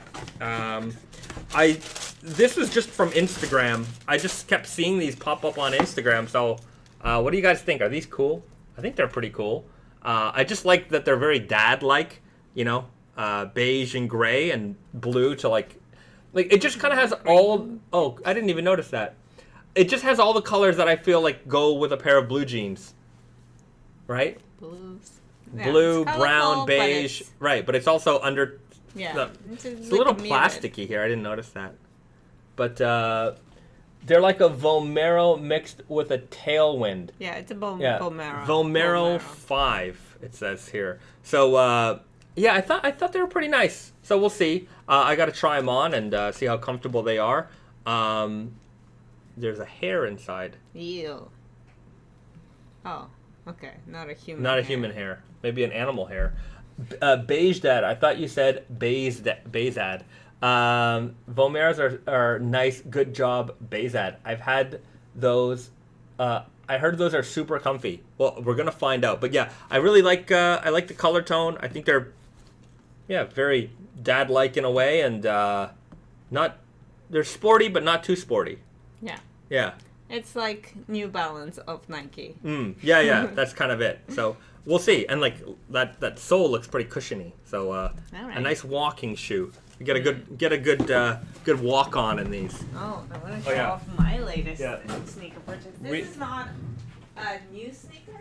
Yeah, Risa just got some. So these are really cool. Yeah. Brainish writes, I'd personally go with New Balance for something like that style, but probably comfortable. Yeah, I was looking at a bunch of New Balances also in like gray beige kind of color tones. Got my new Cortez. Yeah. I found out that I really love Cortez. Yeah. Because I had the Air Cortez from with Sakai one, and they're so comfortable. To be fair, these that doesn't have air is not as comfortable as that one. But still, very, very nice. I think it goes well with wide jeans. So, and this color. Such a retro color.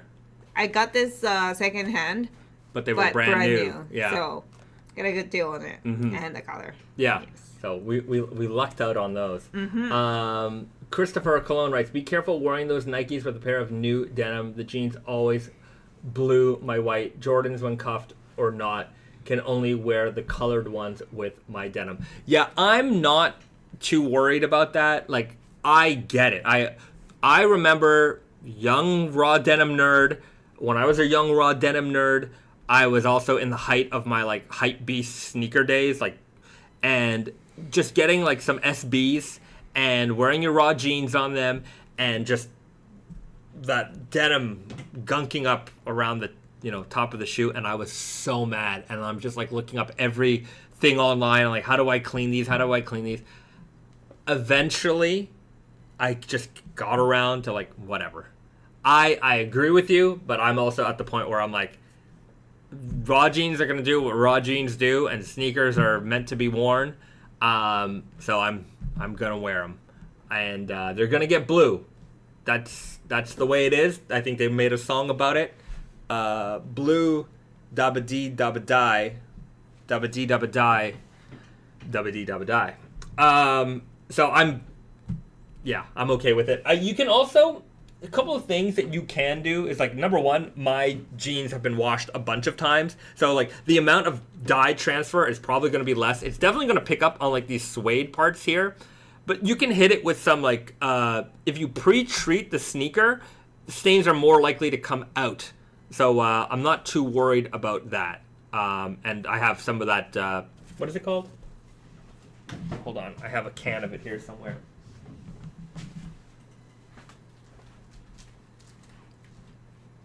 Yeah, it's just a good idea to put that on whitish sneakers to begin with. These things, this crepe spray. I think there's a million products like this. For use on suede, nubuck, and canvas shoes. I mean, there's some of those materials on here. Anyhow, whatever it is. Don't buy, the white sneakers. Yeah. It's fine. Yeah. Chris Giffen writes, I wear canvas shoes, CVs. The brand was lost for 40 years until it was rediscovered in a second-hand store in Tokyo. All right. CVs. I wear a lot of Chuck Taylors. I wear I really I wear a lot of Converse sneakers. My boots are all Yucatan. And yeah, I have probably a good amount of Nikes, but I don't own any New Balance. I've never owned a pair of New Balance sneakers in my life. I owned a pair of Vans once, and I wore them 2 or 3 times, and I was these are not for me. That's so good though. And I don't think I have any Reeboks currently. Probably own them in my life. And I had a Reebok shoe. Adidas, I used to wear shell toes in my like raver days in high school, but like that was it. I haven't put on a pair of Adidas since. I don't think I have currently. I probably have in my mom's storage room like some Adidas from my sneaker collecting days, but I don't think I have any Adidas that I've worn currently. Yeah. Yeah, you're a Nike and Converse guy. Pretty much. In terms of sneakers. Yeah. Adam Brown writes, I'm blue. If I was green, I would die. If I was green, I would die. I remember when that song came out, I'm Blue. It was huge. It's just a tremendously enormous song. And everyone was trying to figure out what it said. And I don't think it said anything. I think it was just... Some songs are like yeah, that. that's it. High school raver Bahzad sounds like an excellent era. My pants were very big. I'll tell you that much. Very wide pants and like just amount like this many bracelets on my wrists. And like plastic. I was a little candy raver for a minute. I went from like being a goth to like a candy raver, and it was like, bro, we thought you were gonna kill yourself, and now it looks like you just want to give everybody candy. And I'm like, I do want to give everybody candy. Yeah. What can I say? Chris Griffin, Arif, I like the look of Moonstar, but have not yet bought any. I'll be doing some shoe shopping next year. I keep them on my list. Yeah, Moonstar shoes are very good. I don't know if you guys know, but they actually, the Converse made in Japan is made by them. There's only one company who can do vulcanized sole in Japan, and they're them. Yeah. Yeah. We made shoes with them for Naked and Famous once. It was not a success for us, although I think the shoes were beautiful. I just think overall, people were not particularly interested in shoes made by us. At least shoes, we also didn't really promote it. Yeah, it was like, we made it.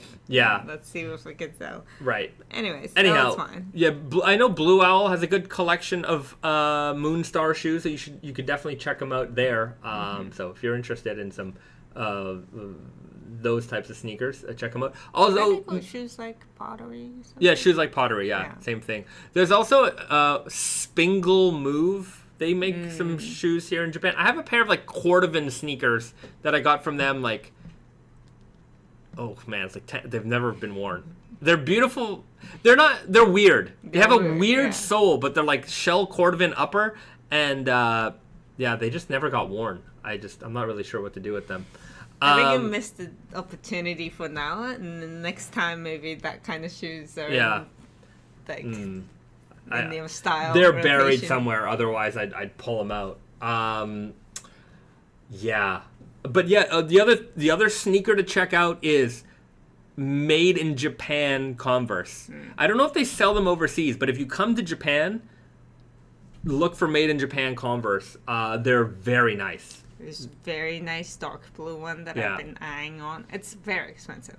Considering it looks exactly like the regular Converse. But they say that they're made a little bit.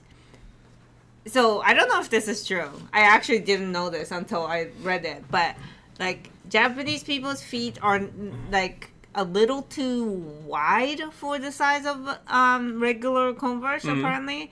So they kind of adjust it. So like if your feet are too wide for regular Converse in your size, then maybe Made in Japan is the one that you want. Like, this is a suede Made in Japan Converse, and the only way you'll know it's different from regular Converse is on the back. It says Made in Japan on the inside. Yeah. Too, on the inside too. Yeah, that's right. But you can like it looks exactly the same, but apparently it's different when you wear it. I don't know if you noticed that, but they say it's a little more comfortable. I don't know if that's true. I haven't worn these out of the house yet because usually I would, if we had to do like photos or something, like I just wanted to have a clean pair of sneakers for something like that. So, but you should compare. Yeah, and I should report back to me. I will. I promise. All right, interesting.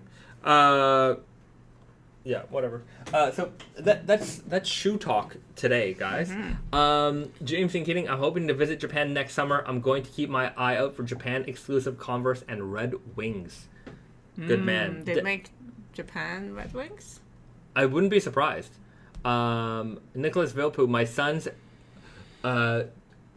Uwabaki school shoes are made by Moonstar. Yeah, Moonstar makes all of those shoes. Yeah. They're great. They're the They are a big company. They're the soul. They're the sole provider of souls. I want to do a little preview time. I don't have the samples here. I am lacking samples, but I want to show you guys some samples of fall winter 24 items coming soon. So let's head over to the preview window because we've got some stuff here to show. Starting off with these bad boys. This is the all-natural FoxFibre Selvedge. So this is coming out for fall winter 24. It's an indigo dyed warp with a natural FoxFibre dyed weft. And if you get a closer look here, you guys can see that it does have this nice warm tone to it. And you can also tell that it's got a bit of a slubby texture as well. So, you have like these really dark points here, in contrast to the lighter points here as well. So a classic indigo denim with a little bit of a warm tone.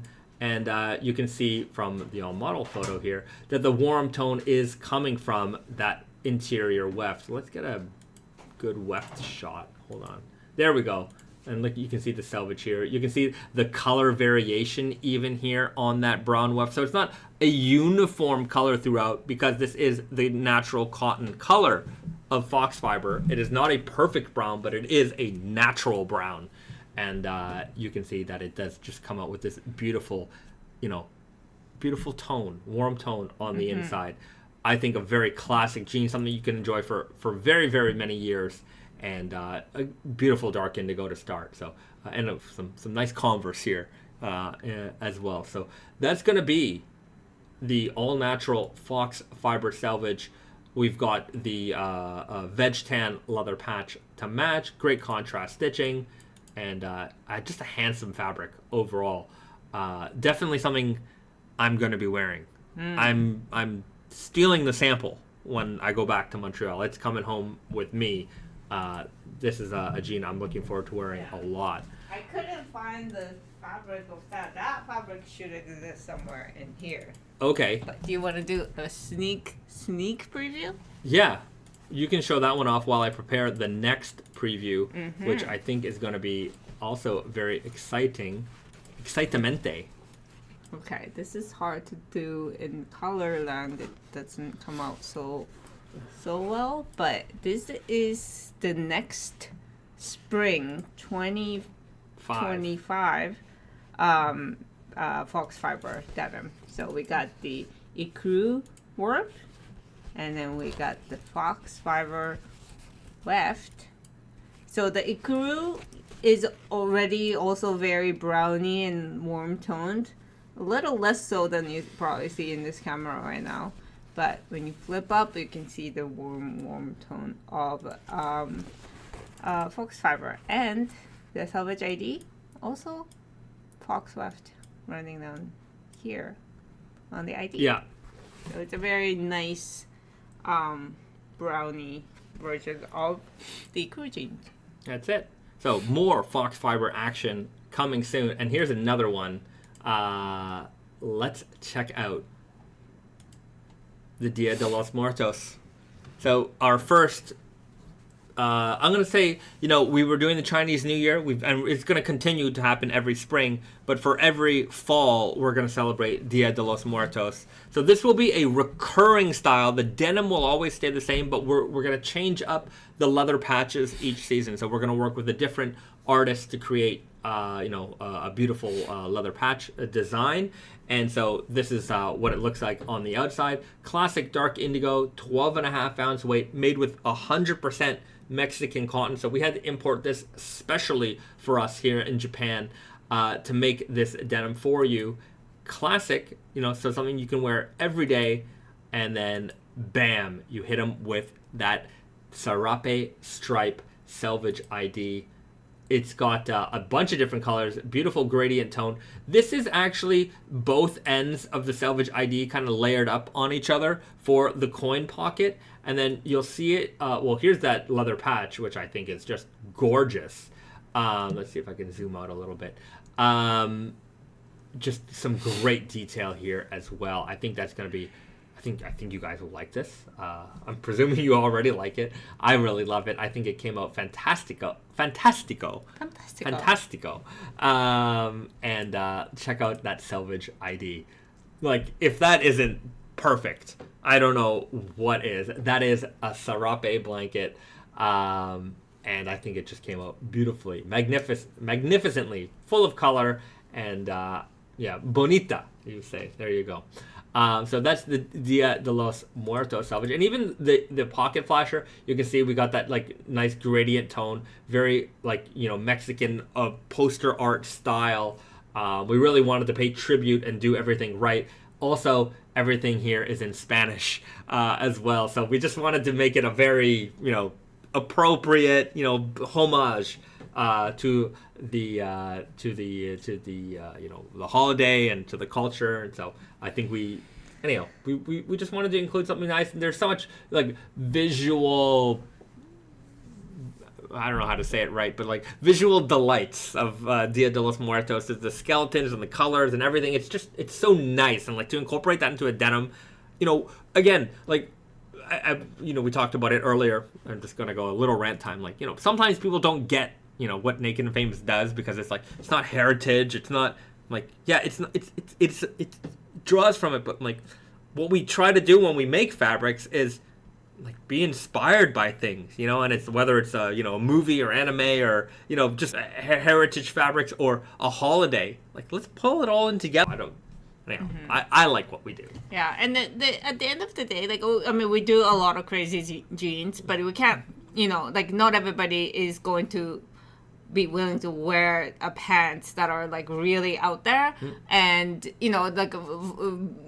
All the more power to you if you are, and we have those jeans too, but like, every day, people tend to just wear dark indigo jeans, and there's only so much. If you're just keep making the same fabrics and the same jeans, like there's only so much excitement. But I think we did a great job with this one to make it a little more flavorful, a little bit more interesting.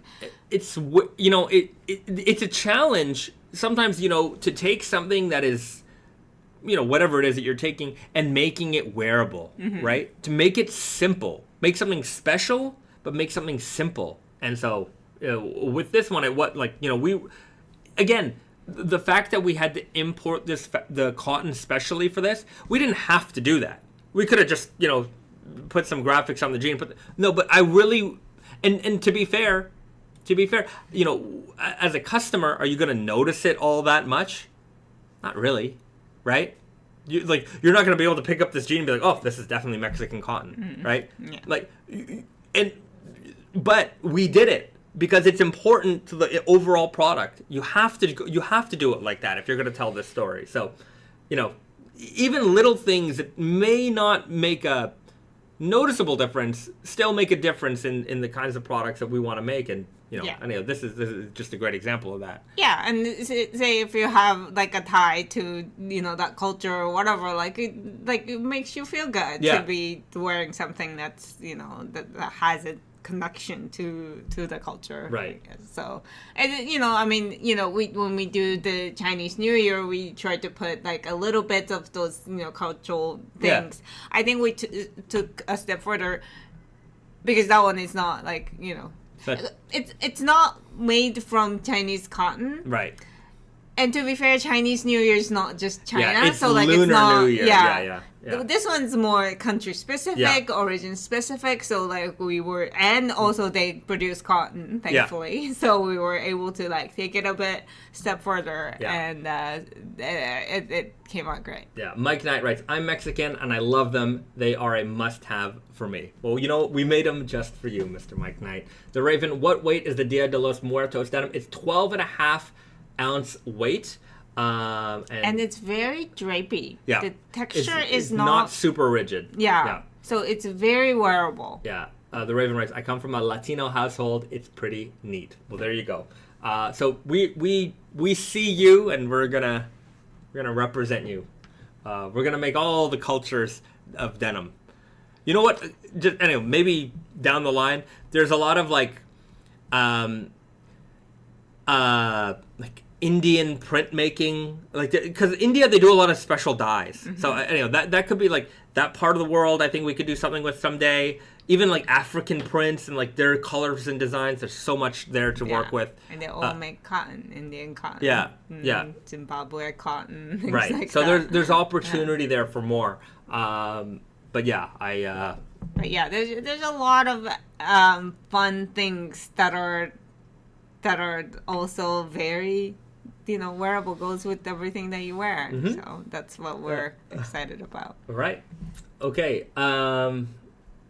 I don't know how to say that. Richard Meza writes, as a Mexican, I can say estos están how do I say that? Chingon? Chingon. I hope I said something nice. I feel like I knew that word at some point. J-Man85, possibly denim tied to something from the Philippines. Me. All of the jeans are tied to the Philippines. So, like if the banana fiber would have worked out. Or something mango. I don't know. Mango fiber? Yeah. That'd be kind of cool.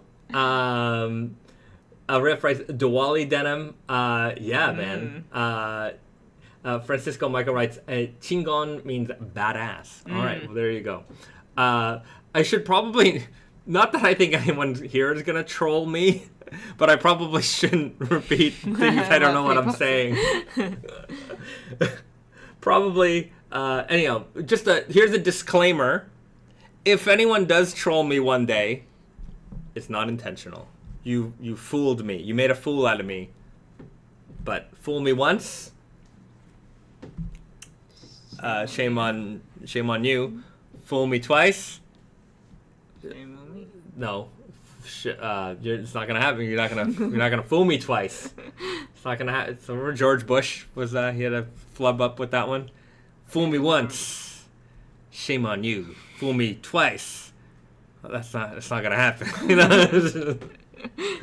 What is that idiot doing these days? That George Bush. I have no idea. He must be pretty old. Hopefully he's in prison. Can't get fooled again. Hey. That rat. Okay. Sorry, I got a little caught up there in my. That's the wrong. There we go. Let's take a look at some more jeans. So that's the Dia de los Muertos. Elephant 13 red core. Look at that awesome pocket flasher. Number 1. That is one angry elephant. That is ripped one elephant. Yeah, he's ripped. That's a real man if I ever saw one. I bet you he wears shorts. And looks like your classic elephant denim. But I have to say the tone of this indigo is very much like our red core.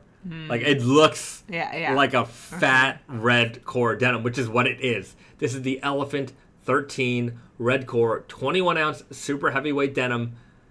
That's so true. Whenever we do color core, we get this shade of indigo. Bingo. It's I guess because it's inside as colored, it's not white. That maybe it might be influencing it a little bit. Yeah. So it looks like your classic dark tone denim. It's going to wear like your classic dark tone denim, but of course it is going to fade to red. I don't have any faded photos yet, although we do have someone currently fading them. So we will have, by the time these hit the market, we will have some faded examples for you guys to see. But you guys know the fading progress that you get on our elephant denim. Thick, fat lines combined with the speed of heavyweight denim fading and the speed of color core denim fading.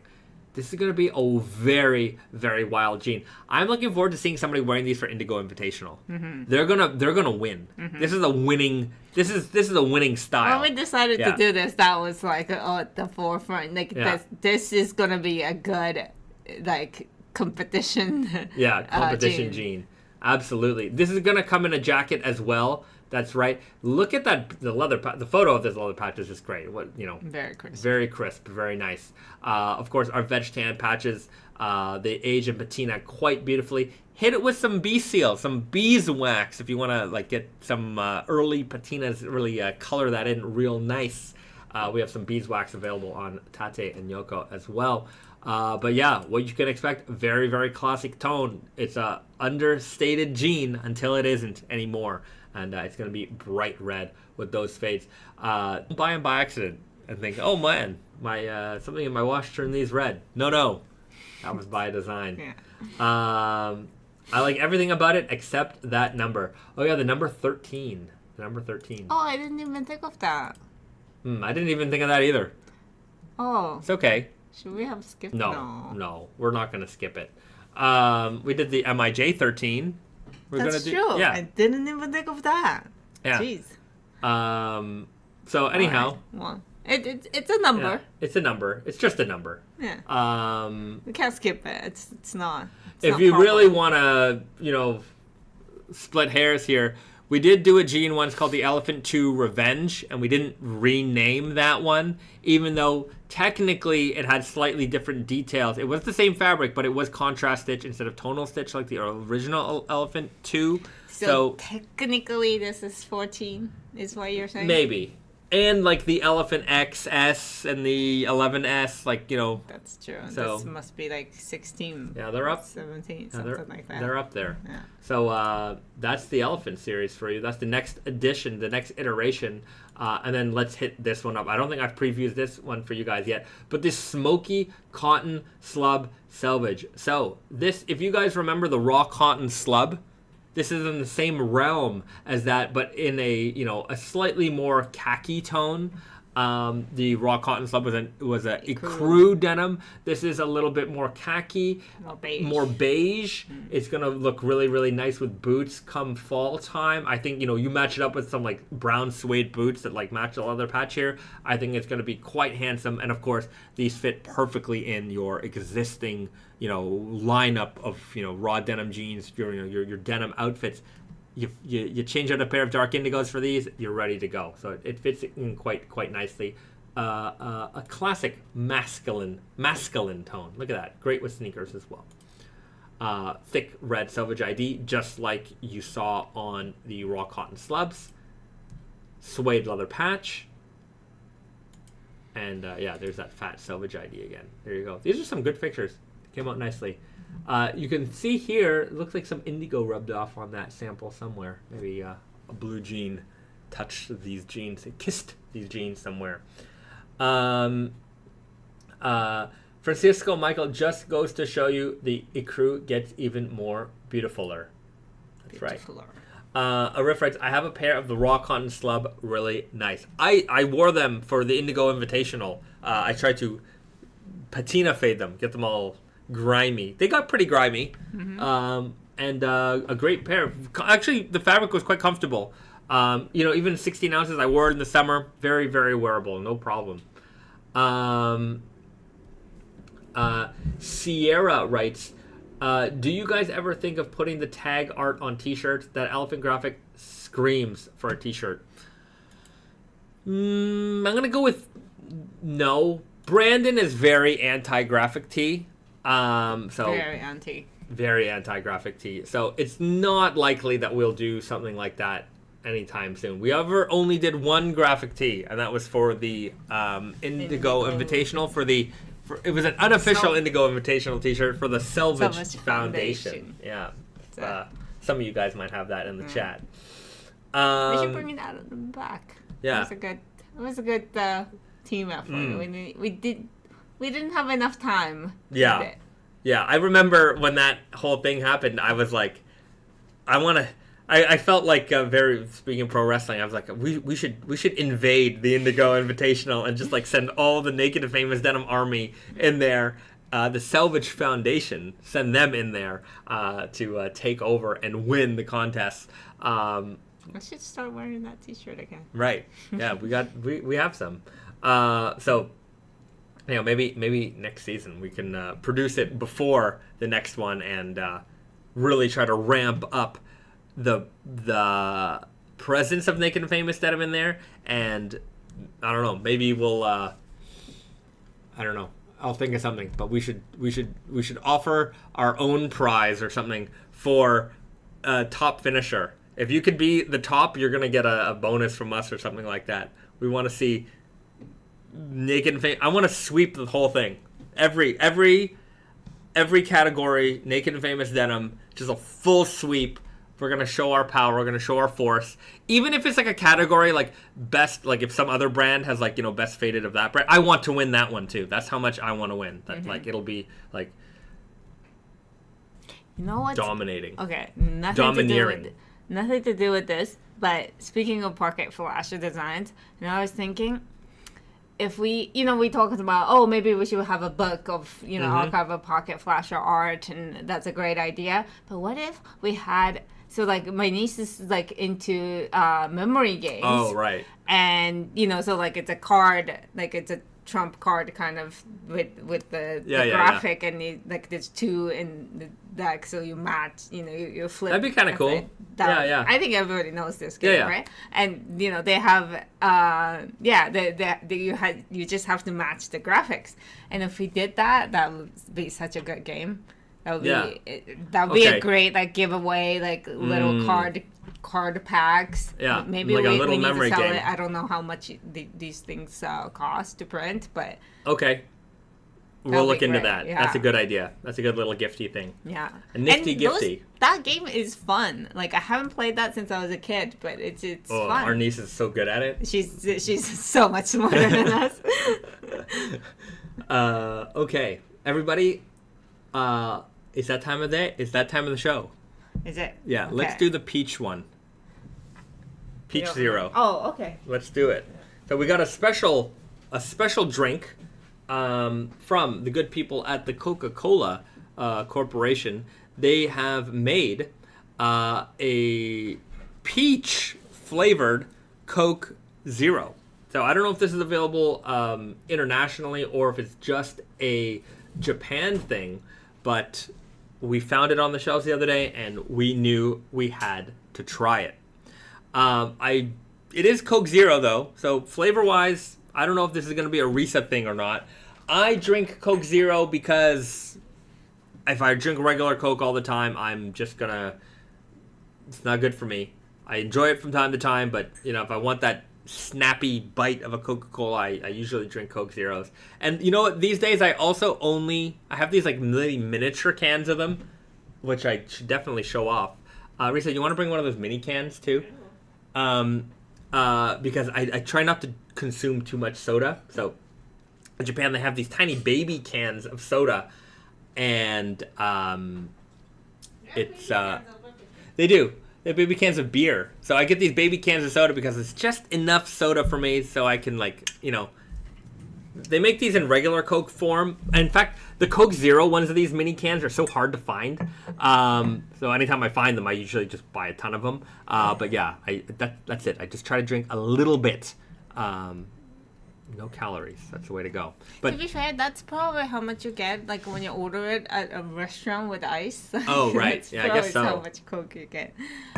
Okay, so today's main attraction is the peach Coca-Cola Zero Sugar. Right. And this is also a smaller bottle. Smaller bottle. It's like 300 mils, maybe. I saw this on the shelf, and I'm like. 350. Okay, so like a regular can. Yeah. I saw this on the shelf, and I was like, "What's with the label? Like, why is it sunburnt?" and then I looked closely, and it said peach. Like it, I would say that packaging wise, it's not so catchy. That it is a peach flavored. Yeah, it's drink. very subtle. Yeah. Like they should have done this whole thing in pink. Right. It smells like peach. Yeah, it smells like candied peach. All right, well, let's do it. Raise a glass. Let me pour for us. To denim and all of its wearers everywhere. May your hats fly as high as your dreams. That's it. Like that. Everybody, there it is. That is Coke Zero. It's in a pink peach glass. Flavored in a pink glass. How appropriate. let's see how these go. How this goes.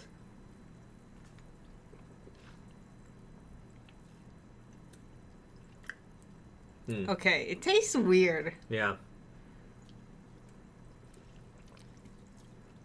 It tastes even more watered down than Coke Zero normally tastes.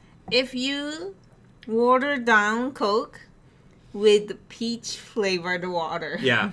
Yeah. It tastes so watered down. It is like even Coke Zero, it tastes like watered down Coke. This tastes like even like half of what Coke Zero tastes like. Like you get the bite, but it really tastes very watery, and then you get the bite of Coke, has a watery, very like peach essence flavor, and that's it. If they made this clear, I would have a hard time feeling that this was even Coke. You know what I mean? It does have like this, what do you call it? A little medicine-y taste. Yeah. No, it's not good. I'm going to go with not good. And I can barely taste the peach. I can smell the peach. Yeah, it's just got like a artificial aftertaste of peach in there. Very disappointing. Not my favorite one. And I am a Coke guy. Don't get me wrong. Not something I think I'm going to.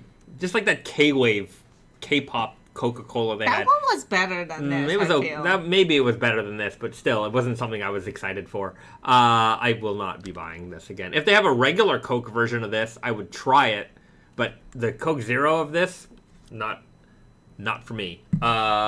If it does land in your country, maybe it's an international thing. Give it a try. I think that's what a lot of these things are for. You know, you give it a try, and maybe it increases their sales by a few points just because there's something new to try. Hey, it's worth trying. Maybe it's for you. It's not my preferred way to enjoy Coke. I will stick to regular. I can't Coke imagine Zero. this becoming like a cherry Coke or vanilla Coke No. of like, you know, oh, I like this so much that cherry Coke is. I wish they had cherry Coke Zero here. Mm-hmm. That would make my day. Or vanilla Coke Zero. I love vanilla Coke. Vanilla and cherry Coke are just gifts from God herself. I don't think I've ever had a vanilla Coke. Oh, they're great. Vanilla Coke and a Mars bar. I'm telling you, you think Red Bull does it for you? That combination is lightning in a bottle. It's not technically in a bottle, but it is. That's going to get you jacked up. Nicholas Vilpu, I've been drinking these this week. I like it. All right. Well, there you go. There is a fan here. Mm-hmm. Not for me. I'm going to stick with the regular degular. But yeah. What's your rating? I'm not going to rate it. Mm-hmm. I'm not going to rate it because I don't like Coke, and so I feel like that's biased. But I do not like this at all. Mm-hmm. Yeah. It's just rating is going to be poor. Poor rating. Poor. Vanilla Coke is fantastic. Only topped by cherry vanilla. I've never had a cherry vanilla Coke before. Is it cherry Coke and vanilla? Oh, that sounds wonderful. That really just sounds wonderful. I have my own vanilla and cherry syrup here at home. Mm-hmm. So if I want to make my own, but like vanilla Coke, is that cherry syrup the taste of? It's the best I can get. Mm-hmm. It's good. It's fine. Okay. Obviously, I think the one that Coke makes is that's a specific flavor, mm-hmm. and it's good. But yeah, if I have to make it at home, I just make it at home. It's perfectly good. Jeremy Ditson writes, regular Coke Peach would probably taste better than zero sugar. Yeah, I suspect it would if they even make a regular Coke version of this. So, with that said, everybody, last comment, brainish. Just thinking about vanilla Coke and a Mars bar is giving me a headache, but I still want it. It's a good combo, my friend. Okay, with that said, we'll leave it there. Maybe get yourself a snack this weekend, or get somebody else a snack. Buy somebody a Mars bar. Buy somebody a Coke. Do something nice for somebody. Do something nice for yourselves. And we'll see you guys again next Friday right here on the Naked and Famous Denim live stream, the greatest live stream in the history of the internet, sponsored by none other than Naked and Famous Denim, the makers of amazing jeans sold at just the best denim retailers. And some milk mugs. And mugs worldwide. Although we don't make it ourselves. We don't make these, but we do sell them. You can get one of these on tateandyoko.com. I don't know if this one's in stock. Not this, but the white version of this one and what Risa has. So check those out if you haven't had any already. They're great vessels for vehicles, and you get to enjoy Naked and Famous Denim in more ways than just jeans. Okay. That's it. Namaste. We'll see you guys again next week. Have a good one, everyone. All right. Bye-bye.